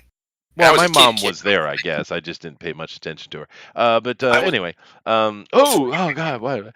Sorry about that. But no, I'm serious, right? And they used to, Hollywood used to understand that, but somehow they've forgotten it somewhere. It's not been forgotten. It's been beaten out of them by marketing research that, whether anybody likes it or not, it's the truth, was co-opted in the late 90s by basically the same people we're dealing with in all these industries now that people call SJWs. They're just Marxists. That's all they are. They started putting out a bunch of this stuff. Like, we've seen this, right? They put out these studies that no one can reproduce like 70% of the time, but yet they continuously use them for authoritative decisions, even though they're not accurate. Well, they did the same thing with marketing research in the late 90s. I've been talking about this for a long time. You can actually go look it up. There's all kinds of people who talk about it. It's just not true. They've been chasing new audiences, thinking that they're going to get the next hot trend with old franchises. That's not how old franchises stay alive. They stay alive by the older generation promoting it to the younger generation. That's why I watched Star Wars the first time. That's why I watched Star Trek the first time. Yeah. I can go back to any of the old franchises that I watched that came out long before I was born, that I'm a massive fan of now, because the older generation was like, this is really cool, you'll like this, check it out. That's what happens. For some reason, no one has done the counter research to show how powerful that is for long-term franchises. I don't know why. I have a few guesses, but I think these companies are running off of bad data. And the reason they're doing it is ideological for most of them. It's just they don't have the what's the word I'm looking for? The foresight to try and fix it. I do think there's one factor that a lot of people are kind of forgetting. When these franchises were built, there was a lot less media being created all at once. And today, like, the big companies trying to build a franchise that has the same like staying power as the ones that we're talking about is really hard in a media landscape where there's so much media now that comes out, so many shows, so many channels, and different avenues, platforms. And I think that's the fear they have, is that they're going to put all this money into something and it's just not going to make it back in advertising or whatever else, or in merchandising. And so they're trying to go to these, go back to the well but they're trying to reinvent the wheel at the same time, and Yeah. it's just not working. But it's Yeah. tokenism, though, Slick.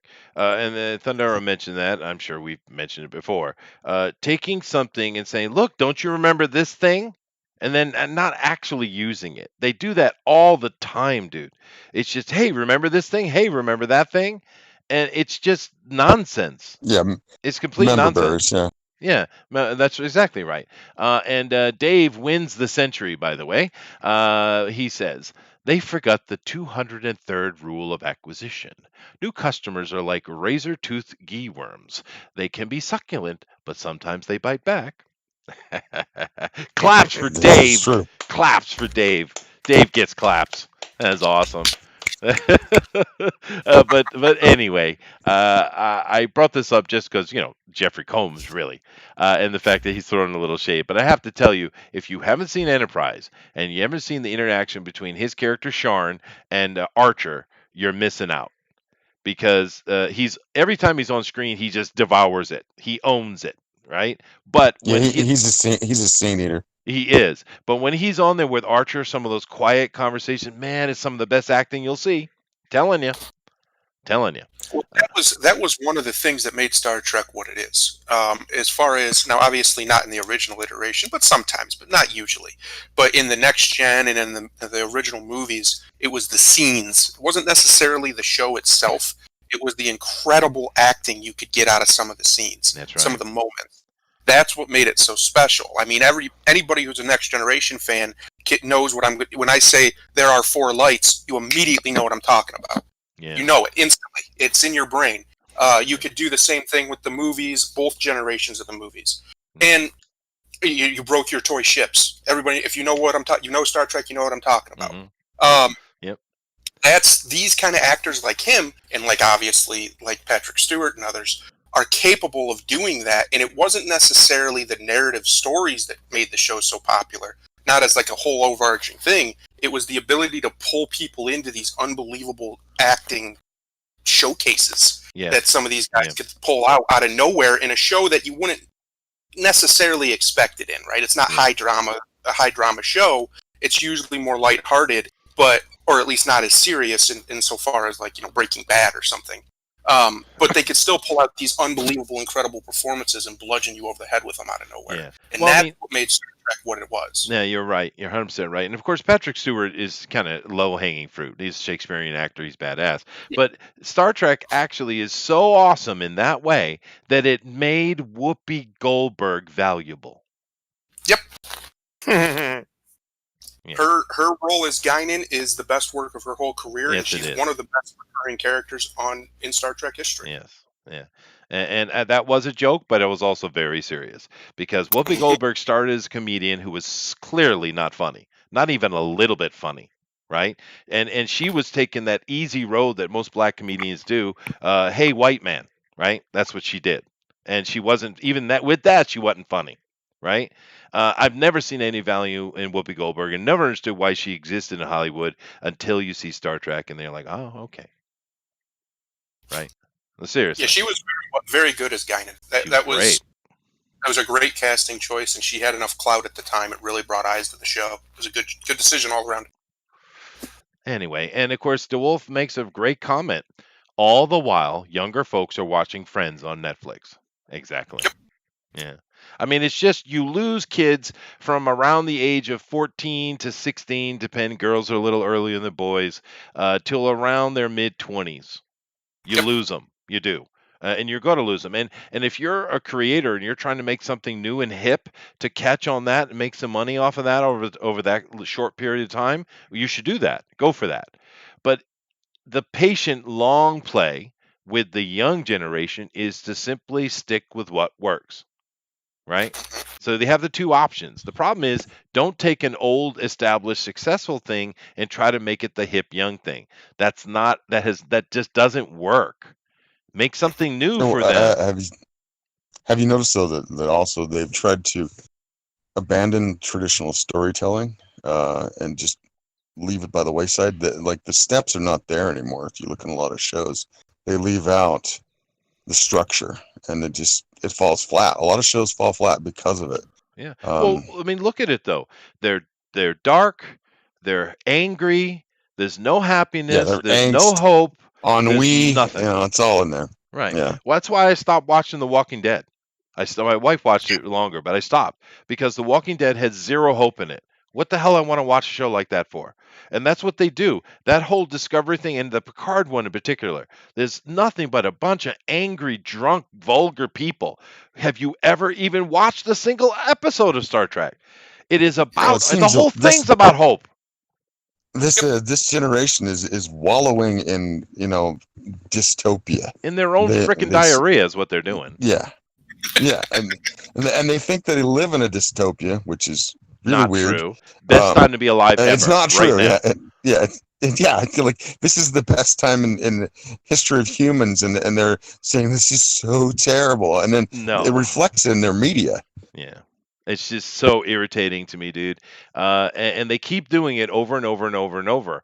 And with every single solitary thing they're attacking. I talked about the board games a little bit earlier, and there was a little bit of a concerted attack, a year or so ago. But it died out, went away because no one cared, because that's not what we're here for. And it just went away. So they dodged that bullet over there. Unfortunately, everything else has not. Well, I guess maybe the NFL dodged it a little bit, but there's a lot of bullets that are not being dodged here by these idiots being allowed to do stuff. And I'm just kind of curious what's going to happen. Now, I'm going to leave this article and I'm going to go on to something else or end the show, whatever these guys want to do. But just the thing is, I agree with Todd. I hope that the new Pike series is awesome. I really do. I hope it goes back to what made Star Trek Star Trek. Hope, good acting, interesting conversations, and a little bit of challenge, right? Because that's part of the thing. I'll have to agree with you too on that. I have forlorn hope, but I mean, it would be nice. But before we do move on, Jeffrey Combs, sir, I bow to you. I want to be a deacon at the Church of Combs. I mean, I joke, but the dude is badass, dude. I mean, he's so badass. Anyway, now we're getting toward the end of 2 hours anyway. But let me just bring up here and see if there's anything comic book related we'd like to talk about. We got Hasbro announces Black Series fan vote with no Disney sequel characters. Slave Leia, one of the choices. Now, the Black Series, of course, is their premier action figure line. So that's interesting. Zack Snyder does confirm that. Yeah, whatever. Jeffrey Combs, which I brought up. The new alleged Shang-Chi and the Legend of the Ten Rings leak details film's overall plot. I don't know do we want to look at that? Do we want to know the plot? I don't know. Huh. Hollywood studios want to ban President Trump from using pop culture memes. Good luck. Good luck. Have fun with that.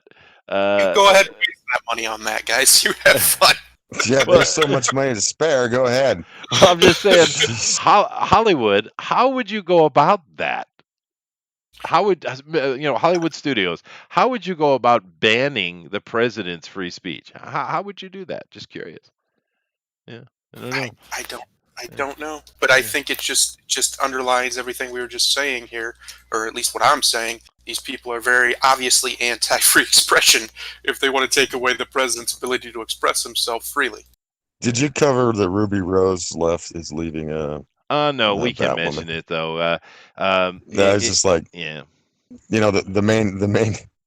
the title character's actress either kicked out or realizes how bad it is and is dropping. It looks like she was probably fired. They're talking about like they're going to replace her and have a season 2, but they're not gonna. That show was an absolute failure in every way. But then again, I think Supergirl's probably done as well. A lot of that CW stuff is done. You know why it's done? Because it fits into that window I was talking about, the young people's window. Can I interject? There is a season 2. It was already booked for season 2. Yeah, no, I know they booked it, but I don't know if it's coming, dude. I really don't. They do that all the time. There's many movies and stuff that they get set for a season and it doesn't show up. And then sometimes they do. I just don't think they will. This thing failed really badly. They've lost their lead, whether it was her doing or their doing. I She just don't. almost lost her head. Yes, she did. It was really bad, and there wasn't only her. Other people were injured on set because they're not professional and it's way too low budget. Not even getting into the bad writing because the writing's really bad on that show. Yeah, I I've mean, never watched. I I did could for you couldn't guys. I take did. her. I couldn't take her crossovers and the other things. She was so bad that Yeah, she's not a good I actress. just Yeah, the best thing I saw her in was in John Wick 2, and she didn't speak. Yeah, she has a lot of physical charisma. I mean, obviously she's very good looking and she has great presence. That doesn't mean she can act. No, and honestly, the physical presence failed in Batwoman because they had her being the SJW female fighter, where she just picking men up and throwing them across the room. Right? How? Right? But in John Wick, she was fighting as a woman would fight, successfully fight, and that's why it worked so well. And of course, she got dominated by him in the end because she was in a closed, tight a corridor, and she couldn't get away from him. But in that, it sold it because she was fighting as a woman would fight, right? But in these things, these SJW led things, women are just can backhand a man and he's out, right? And they can throw him across rooms. Of course, that doesn't work like that, right? And it's unfortunate because when you do have a female that you take the time to have him fighting like a woman, it's cool, dude. It's cool. They Right? have many physical advantages. Generally speaking, they're far more agile than men. They're far more flexible than men, at least in that way. And that is how you should play into a female teaching. Yeah. No, yeah. Especially a male. I mean, the obvious weakness men have is their testicles. Teach them to hit them things. Well, Go at them. You can do it right. We've seen many people do it right over the years. It's just that's not what's going on in the current zeitgeist. Another interesting little thing you see in the movies a lot. They will give a girl or a woman a bow and arrow, right? And the thing is, it works for us. We all accept. Oh yeah, okay, it makes sense. She's at range. She could be quick with it and accurate because there's no reason a woman can't be accurate, right? The funny thing about that, because it does work, our brains accept it as oh yeah, that's a good tool for a woman to use. In truth, it's actually nowhere near the truth because pulling a bow is extremely difficult. Especially the old ones, and the new ones they're not as much. But the old bows, there certainly wasn't a You have to female have thing to upper do. body strength. Yeah, you do, right? It's Yeah. ironic because when you see a woman with a bow, you're like automatically, oh yeah, that's good, right? There's a reason they call them a 100-pound, 150-pound bow because yeah. you got to have the strength to pull 150 Yeah, pounds. That's right. And I've pulled some of those old long bows, dude. They're a bear. They're a so- bear. And it's not even just pulling it; it's pulling it and aiming it, right? Yeah, well, and sometimes you have to hold it static while you're aiming. Yes, it, so, of course. Try holding 100 pounds for 10 seconds. Have at it. And I'm a big old strong dude, right? And I know how to pull a bow too. I've been trained in how to do that. Still, it's a bear. You gotta give up the respect for the old dudes, man, because they were tough, sinewy, all muscled and stuff in the right way. The reality is, if you're going to teach a woman how to fight with weapons, the best weapon for her is a short sword. It's light, it's agile, Quick. like that are. Yeah. Very quick. It's got just short swords, knives, shurikens, that sort of stuff. Stuff they can get in and out with, because that's how they have to fight a big guy. A big 300-pound guy gets his hands on her and she's done. Doesn't matter how tough she is. And if you're good at it, I'd say something like a whip or something like that. DeWolf whip is kind of an uncontrolled weapon, though. But we buy it as a female weapon. I'm not saying whether it's realistic or not. There are certain things we see women using. We're like, oh yeah, that's cool. DeWolf makes a great point here. Jennifer Garner in the Alias series, she had some great fight scenes. They pulled her off very well in that. Very well. Yeah, it's a good point. Dave says. Back in the day. Yeah, well, Dave says when you get a chance, check out the movie Cyclone. It's about a high-tech motorcycle. Stars Heather Thomas with Jeffrey Combs, directed by Fred Olen Ray. Yeah, no, I've seen it, dude. I remember that. Yeah, it's a female on a super bike with bullets and stuff. It's pretty bad B film, to be honest with you. But it's got Jeffrey Combs in it, so . Plus. Yeah, I remember that. Yeah. It's Cyclone. interesting for maybe $1 million film. Well, in the 80s, they had a lot of female-centric action movies. There was a lot of them. Now, of Yeah. course, they would also have a bit of TNA in it, of course, but there were many female action-led movies in the 80s. The ones these days are kind of boring, although I do agree Alias was well done to them. Anyway, let's see here. We already talked about that. This right here is talking about there's a certain group of social justice warriors who want to deny video games to everyone who they don't think should have one. So they just want to ban us from playing video games altogether. Nice. How are they going to accomplish that is the question. Yeah, exactly. It was the same thing about the Trump thing. How you got to do that, Hollywood studios? I Well, mean, the way really. they're going to do it is they're going to partner with these companies like Steam, who can literally ban you from their platform, and all those games you bought, the thousands of dollars you spent, you no longer have access to. They're gone. Yeah, That's what they're going to that's do. possible. They've been trying to do it with Steam for a long time, and Steam just like, shut up, go away. They just ignore them because they want to make money, obviously. And Steam's owned and operated by old school internet guys who just don't care about their agenda. They just want to make money. Yeah. And it's good to see, actually. Well, it's they can also take the route of Naughty Dog with The Last of Us. I mean, aside from all the scandal and stuff that's going on around it with what Sony and Naughty Dog did, and they should be punished for it. Aside from all that, there's a simple little question that they didn't ask themselves, or maybe they did. I don't want to play a lesbian. Yeah. I have Well, no you're- desire to play a lesbian. Why would I want to play a lesbian? That doesn't intrigue me at all. I'm not a lesbian. You're a bigot for that. I am. But maybe my point is maybe they're right. Maybe we do want to play something we can identify with. And therefore, more black characters, more ethnic characters, more whatever characters, maybe that's not a bad idea. But at the same time, don't expect those who don't fall into the category you just made, and you said that we want stuff that represent us. Don't be surprised when the people you're not representing, which is your majority, don't buy your game. Right? So it's either make your political statement and don't make money, or make money. So I kind of agree with it because I have no desire to play a lesbian at all. Well, I agree with it too to some extent, but I also am not so myopic about it that I couldn't identify with a lesbian if they presented her well. Oh no. If they do it properly and it feels good in context of the game, I don't care. No, Doesn't bother me at all. I'll play anything of anything. People ask me what kind of people have always asked because I'm a gamer. Hey, well, what kind of games do you like? Some people just like certain types of games, and that's fine. That's them. I like anything. If it's good, I'll play it. I don't care what the genre is. Give me some weird Japanese dating game. Is it good? Let's try it. That's really how I am. I'm very, very open to play any genre of video game that exists. The problem is they, for some reason, these people, when you talk about things like what you're talking about is representation, and they say representation matters.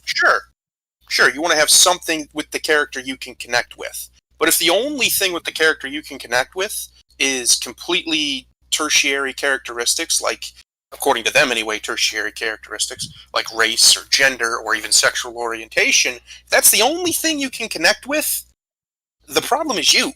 Or the character's poorly written. One of the two. Because a well-written character, unless the point of the character is to make light of that specific element of the character, should be able to draw you in. A protagonist for a wide appeal game should be able to draw you in regardless of all that stuff. That stuff should be largely irrelevant if he's well written. Yeah. And I think the best characters that have come out do that. Nathan Drake is a great example. Speaking of Naughty Dog, everybody loves Nathan Drake who played the Uncharted series. He's fantastic. He's I hate him. You don't hate him. He's a fantastic character. He's the type of character, I think Kevin Nash said this, when you're trying to get somebody over in wrestling, you want one of two things. You want the women to want to screw him and the men to want to be him. Nathan Drake's kind of like that. He's funny, he's charming, he's good-looking dude. Like, obviously, the guy he's based off is also these things. But he's also, how cool would it be to be Nathan Drake? Like, he gets to go and explore tombs, and he fights actual Nazis, like zombie Nazis. Like, it'd be fun. I think you can do that with what you're talking about with a lesbian character. where you want to actually explore this person because they're interesting. That's the first step. The person has to be interesting. That's the representation that matters, not necessarily their characteristics of their body, but if they're an interesting person. If you write a crap, terrible shit character and no one's interested in them, it doesn't matter what their skin color or anything like that is. They're a bad character. That's why no one's interested. Well, Randall. yeah, but you're right. But in the same vein, though, with The Last of Us 2, they kill off very early Joel, the main character from the first game, Ellie, Yeah. who is the motivation for Joel in the first game, and then the rest of the game, I guess, you're playing as this ultra dyke. Yeah. No, thank you. No, thank Yeah. you. Is that how the game goes? They killed off Ellie Yes, too? yes, dude. I Yes. don't know if you kill Ellie or if you're Well, pursuing. No, But it very early. You either kill Ellie or or you drive her off to the point that she's gone, and you play the rest of the game as that girl. That's the whole thing. Yeah. I This did not know. game's I about knew that that. girl. I knew that the trans character killed Joel. That's about it. Is I'm it not. trans? I thought never it was played just this a game. lesbian, but Well, I don't know. I thought it was trans, but I could be wrong. I mean, you never know. The character looks very masculine, and well, that's is why I supposed to be said a dyke, which female. is probably going to get me canceled by YouTube. But anyway, the game's not out yet. It comes out in a month and a half. But they're in for a rude awakening. They might make some money though. Who knows? that just solidifies my point, though, right there, because the two characters you just mentioned are interesting characters. Sure. Joel's a pretty good character. Ellie's a pretty good character. I didn't like The Last of Us, but most people do and really like those characters. Yeah. Well, they get rid of those characters or demonize them to the point where they might as well have gotten rid of them, and then replace it with a character that we know nothing about, that nobody has connection to from the first game, in a sequel to the first game, mind you, and from all accounts is a miserable character from what we've seen. Now, that could be a great character. Maybe there's some great twists coming and it'll save the character. I just don't. I don't think that's. Well, no, the I don't entire think they're story gonna has been recover dropped from this whole online. debacle, though. Guys, the entire story has been dropped online. The entire story. Yeah. We know exactly I haven't what's seen gonna it. Like again, I'm not a gamer, but I've heard all this stuff talked about it, and it seemed like from what they did, all the striking they've done, and all that other stuff. I think they burned their bridges. There's a lot They of did. gamers that just turned off. And you know? that's the thing, Slick. People are angry. They were just memeing about, gay Ellie. That was just a meme, and no one really cared too much. And I kind of imagine most people wouldn't care they'd play the game. That's not why people are angry. They're angry because they killed the main characters off early, and then you have to play this hateful thing, which I'm sure they're going to try to make the villain likable, which is the thing they do in Hollywood these days, isn't it? Right? Yeah. That's the problem. Booster, what is your opinion on Last of Us? Huh? It looks shit. I don't want to play it. Oh, there you go. Moving on. What here. else can I say that has you guys? I kind of, wanna look at said it this all, thing. Really? Yeah. What? Okay. Yeah. I wanted to see this thing with Mark Ruffalo. It says toxic Trumpism is killing people. Well, How he so? says this shit all the time. Mark Ruffalo is an absolute. I've got another Oh, thing I to know. add, actually. But do like, have to how think is that. that possible? How is it toxic Trumpism is killing people? Oh, they And make that's just- claims all the time, dude. Yeah. I'll click on it though. Go ahead, Booster. I was just going to say that the kind of people we're dealing with at Naughty Dog are the kind of people that think that a mechanic where every single enemy NPC has a name, and they even have names for their dogs, right? So if you kill someone's dog, right, and then the owner comes up and sees it, they'll break down and cry.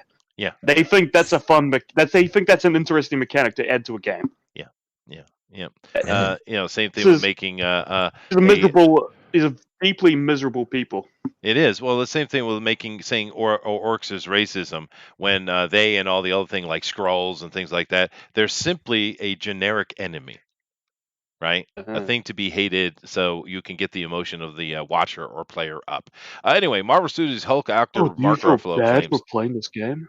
Yeah, right. Toxic Trumpism is killing people. Okay, well, let's see your evidence for that, Mr. Ruffalo. Let's see. He says that, again, of course, President Donald Trump and his supporters, claiming toxic Trumpism is killing people. All right, let's see the evidence he lays down for this.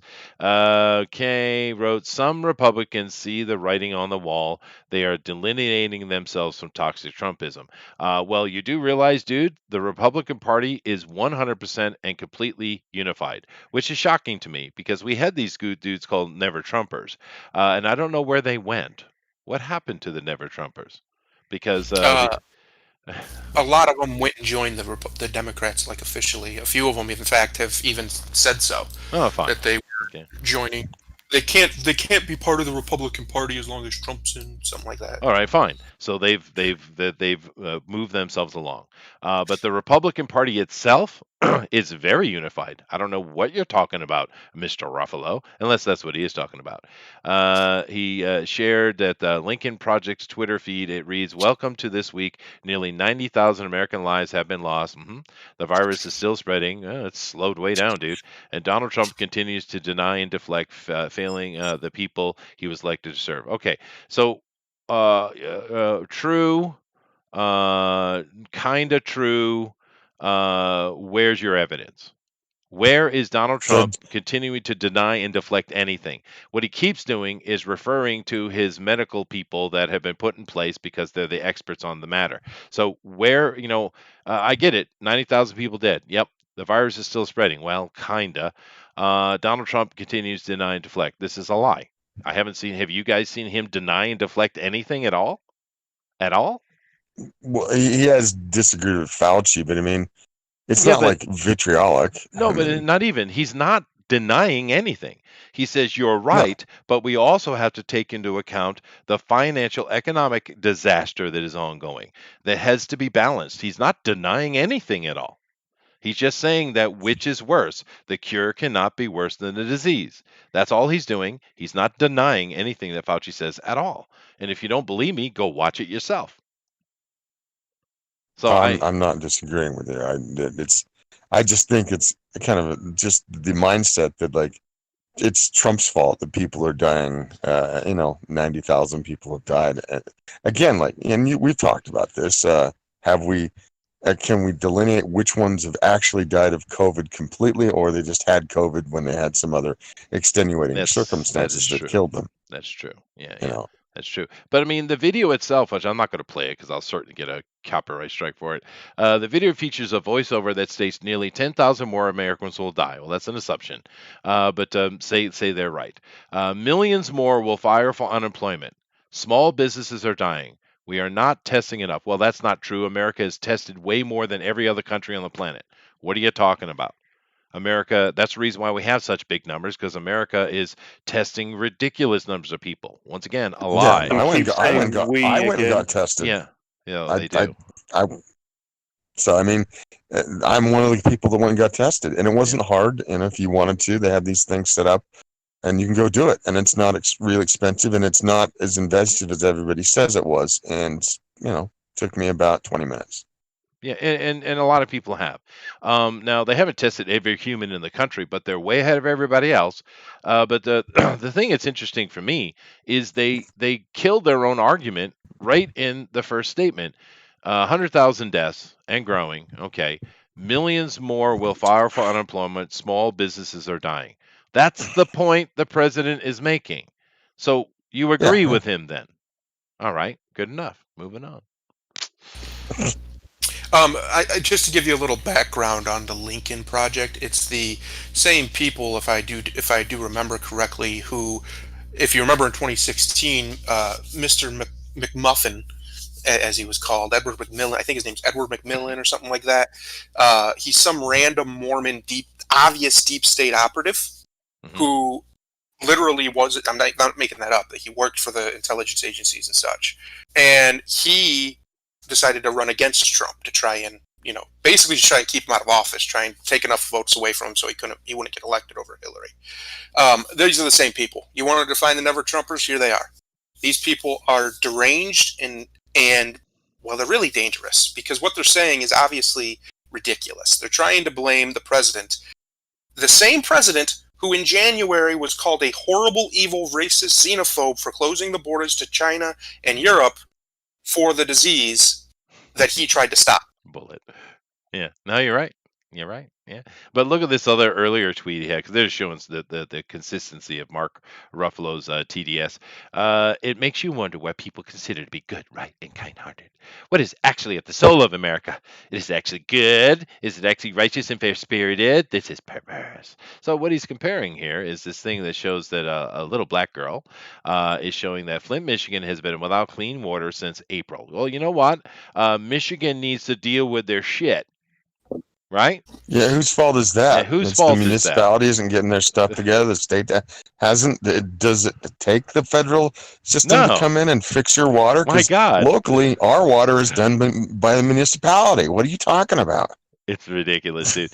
I mean, and we demand haircuts. A couple of white people. You do realize what Mark Ruffalo is the white guilt boy, right? But the thing with it is, people don't understand. In America, we live in a republic. You dumbasses. We are not a democracy. Every time they say that, it makes me cringe. We are not a democracy. We do democratically elect our lawmakers, true, but we're not a democracy. We are a republic. The federal government is there to back up the states when necessary. The states need to do their thing properly. And you've seen this whole thing has demonstrated very clearly who is a governor in a state that wants to take care of their stuff and work for their people, and the other ones who want to sit there and put their hand out and say, "Help me, Mr. Trump." Right? This is a Mhm. problem. This is a problem.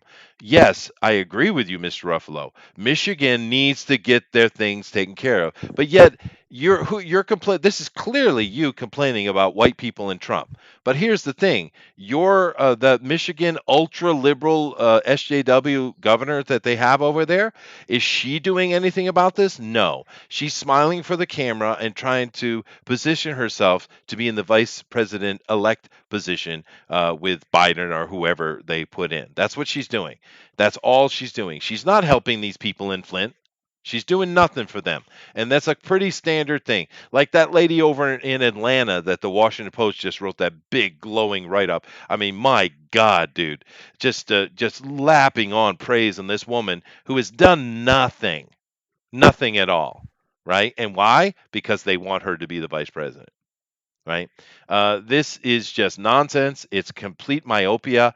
They have no idea. They're even proving themselves wrong. In this little image and this little tweet that Ruffalo is pointing out because bad white people, he is breaking his own point. And they do it every day, Mr. Blue Checkmark. Yeah. The worst part is I do believe the federal government gave them lots of money to fix their water problem, and the Democrats who run the town wasted it, or it just didn't get the job done. Wow. These people apparently, Mr. Ruffalo would like the president to be an absolute monarch and be able to just do whatever he wants. Yeah. Go into Flint and say, "Look, I'm taking over. I'm in charge. We're going to fix it right now." Well, that he doesn't have that authority. He could do it. He has the military authority to do it, but that would be martial law. Is that what you want, Mr. Ruffalo? Do you want him to send tanks into Flint to solve this water problem? Is that what you're after? Because that's the only authority he has there. He'd have to be a military operation. Yeah, because the federal government puts policies in place that give structure to things. They don't Yes, actually, implement them. They put up correct. guidelines and stuff. And if you In fact, follow the guidelines, you get federal funding. If you don't, you don't. That's it. They don't actually implement anything. They don't understand the federal government. They're just idiots. And Bullet and Nick, you're mean. You're just mean. Just, all just of Trump's dictations, if you will, which they aren't even really that, since the Corona stuff has started, was none of those are actual orders. He hasn't given an actual order to anyone except for the people he has authority over, which is the federal executive branch. He's just given guidelines and suggestions on how to handle X, Y, and Z problem.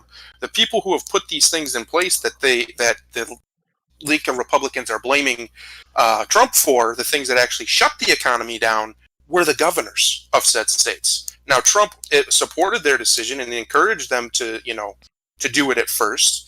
But I think he's come to the conclusion now with better data, and I think he's correct, that it was unnecessary. At least looking back on it, it probably was unnecessary. We could have done a smarter quarantine that would have saved more lives in the end. But that's neither here nor there. They're asking him to claim power that he doesn't have. Is that really what they want? Do they want Trump to have direct control over California? Do they? Because that's where they all live, right? Yeah. So I think we need to think about the things that they're suggesting and the consequences of them. Yeah. And I'm going to wrap it up here, and I'm going to kind of turn it over to Todd here. But here's the thing, though.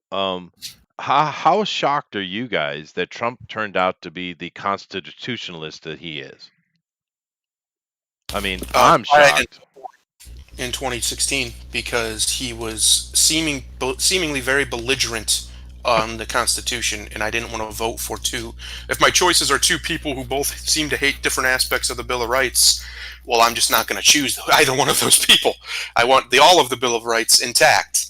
But he, for the most part, except for the stupid bump stock ban, which was the biggest waste of time I've ever seen in my life as far as a federal action against guns, he's been unbelievably constitutionally correct, or at least tried to. Yeah. Now, I'm there shocked. have been a few things he has, but compared to the last administration and the administration before it, he has lost very few constitutional questions when it went to the Supreme Court.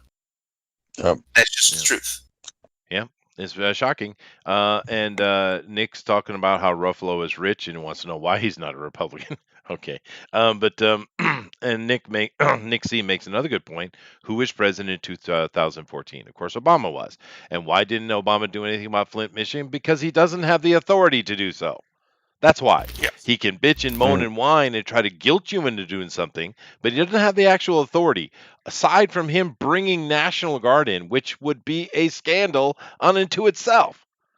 That's why he did nothing. It's not even really his fault. It's just these people don't know what the country they live in. And Bullet wants to know, Chester, did you vote for Shinzo Abe? I would never vote for Shinzo Abe. But then again, you don't vote for your leaders in a parliamentary democracy, which is what I live in. You guys are lucky. You're in a republic. Yeah, just completely aside, how do they select their prime minister? Same way the English do. I mean, the British do. Technically, the Japanese one is based upon the German model, but that German model is based upon the English model. So there you go. Yeah, but you vote in your party, and then the party assigns the prime minister. Well, no, Gotcha. That's not true. What you do Isn't that how that's how they do it in Britain? No. The parliament system works like this. You vote for your local choice of minister in your area. Those ministers, whichever party holds the highest number of chairs, then will elect from amongst them, their leader, and that leader becomes the prime minister. So you don't actually vote for your party at all. That's what I meant. Is like you vote for your party area, but the party who takes over is then they assign it. That's right. That's what our system was actually similar. Was supposed to be in a similar manner. Originally, they changed this, obviously, but they were going to have the president be selected by the Senate. This was changed because the people basically demanded it to be changed. And for the Japanese, I'm sorry, I don't mean to. You're fine. For the Japanese system, is it? I mean, there's a majority party, and then there's like how is it when they have like too close a system? So you have to. This is much more like what we see in other countries. There is one party that has been in power since the new constitution was put in place in the early 50s after the war. There was a small little period in the 80s where another party was actually held majority for a very short time, and they dropped the ball badly, and the Japanese have not looked back since. So in truth, Japan is a single party system, even though when you look it up, you probably see a couple dozen parties.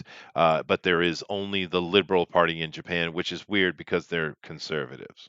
I don't know why they call themselves liberals. So it's not like Britain where the two majorities are like the two bigger parties are Labour and the Tories. In the West, the two-party system is very standard across the entire scope of the Western world. Here in Japan, it's pretty much a single party. But you gotta before you get into thinking about those things, you gotta understand that Asia is not the West. The Asian people have never had an understanding of freedom. They've always been under a dictator their entire history. Right? Yes. There is no era of them fighting back or getting freedoms like we've had in the West. We've had many points during the past, let's call it past 6,000 years of the Western history, where the people have held a lot of power. And the Asians, they have no experience with this. It's not in their culture. It's not in their DNA.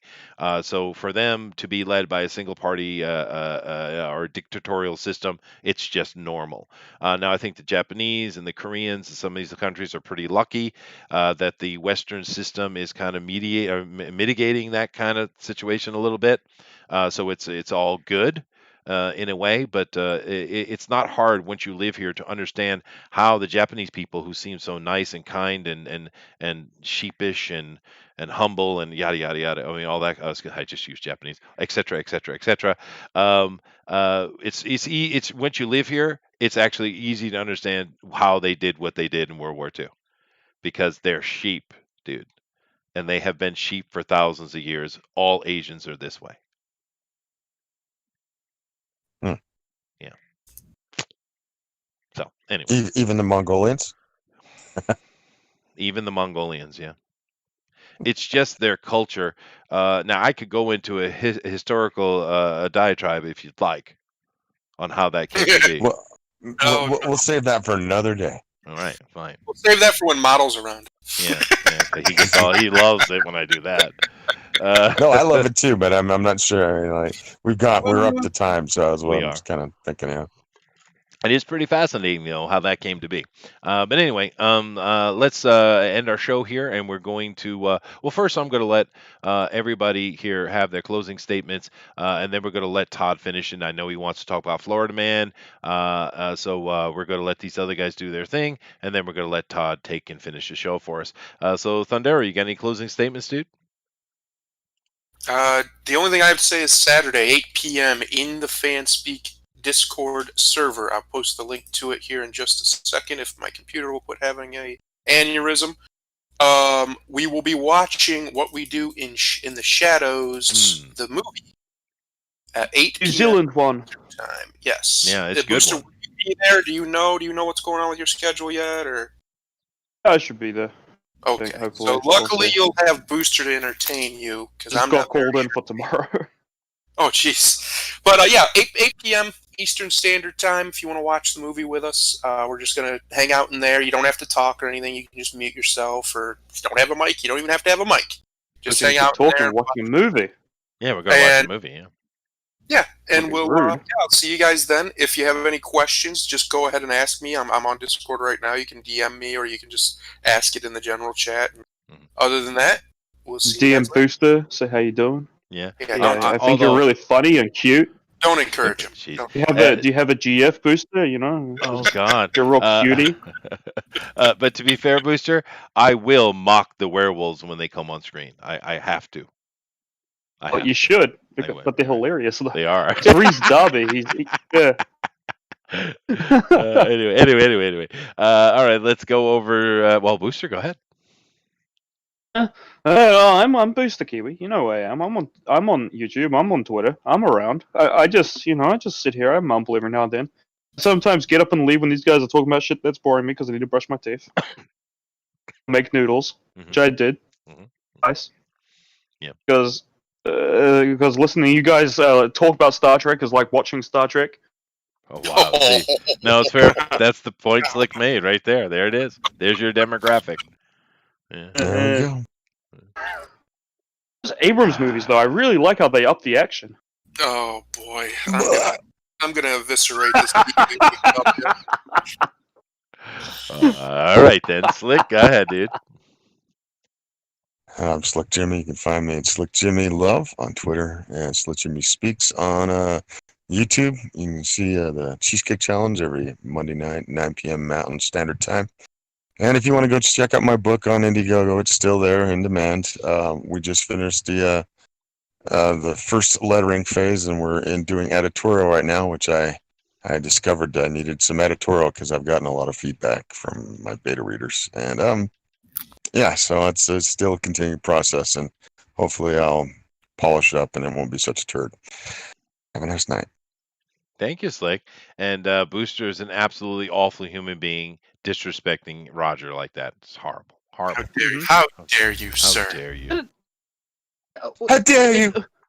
I didn't know which one he was on the Discord. You Well, know, just if you accept them knew. all, you Oh, selfish whatever thing. no, I don't want some weird dickhead trying to stalk me, trying to tickle my hiney. Oh, that's why you won't accept mine. No, I get it. I get it. All right. All right, fine. I did. Yeah. What does But friends on Discord even mean? It seems useless. yeah, I don't know. I didn't even know there was an option. Anyway, Yeah. let's go ahead and end the show up today. And we got that beautiful man, Mike Barron, sitting right there in front of us. And Todd, take it away, dude. Well, Florida Man is going to launch somewhere between the 8th and the 12th of June. Mike Barron, obviously the writer, Nexus novel came out about a week and a half ago and already fully funded and rising. I've actually went back and read some of Mike's stuff. And what a really, really talented writer. It's a shame. I don't know what, where the onus lies, but maybe it's ageism or something like that. But he really should be writing comics because Yeah. he writes with an edge that I forgot. You know what I mean? Like Nexus had an edge, and Badger had an edge, and Punisher had a really, really good edge. Yeah. You know, He does he the was psychological well. faithful. Yeah, he was really faithful to the character. So, and Florida Man has an edge of a different sort.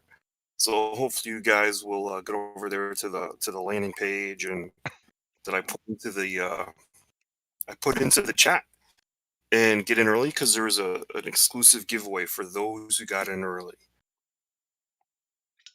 Sweet. I did this while we were. I started this at the beginning of the show and finished it. It was probably pretty fast. That Sometimes is. fast and loose will get you different results. You know what I mean? It's quite different. Well, and I think And it's pretty cool too. I always enjoy watching you guys do your art and such, but definitely go check out some of the Mike Barron stuff. He is actually a very good writer, and of course, we're looking Florida Man, looking forward to it. You know, the interesting thing, Todd, I think it was on the Pontificators, maybe, but I didn't even understand what the Florida Man meme was. I didn't even know what it was. I thought you guys were just making a book that you call Florida Man, and you guys explain, no, it's a thing, right? And I had yeah. no clue. I had no clue. But the interesting thing was I was watching Governor Huckabee and his dad pun little shorts he does. I like Governor Huckabee, not necessarily politically, just I think he's a nice human being. But I was watching it, and he made a Florida man reference, as in the meme, to a California man, and they did a joke. And I probably have seen these comments over the years, but didn't understand it. I didn't catch it, but I caught it that time. I was like, oh, so it is cultural. That's pretty neat, though. Yeah. I had no idea. And in that vein, what Gary, the main character, represents is the antithesis of those headlines. If it was all one person, it was all Gary. Yeah, an And that's absolute idiot doing stupid things. I get it. absolutely. Yeah. And everything he does turns into a snowball that goes very bad. Cool. All right, guys. Well, of course, we'll be covering that closer, and we'll definitely be somewhere around launch. Todd will come in, and we'll cover the whole thing. Obviously, we're looking forward to it.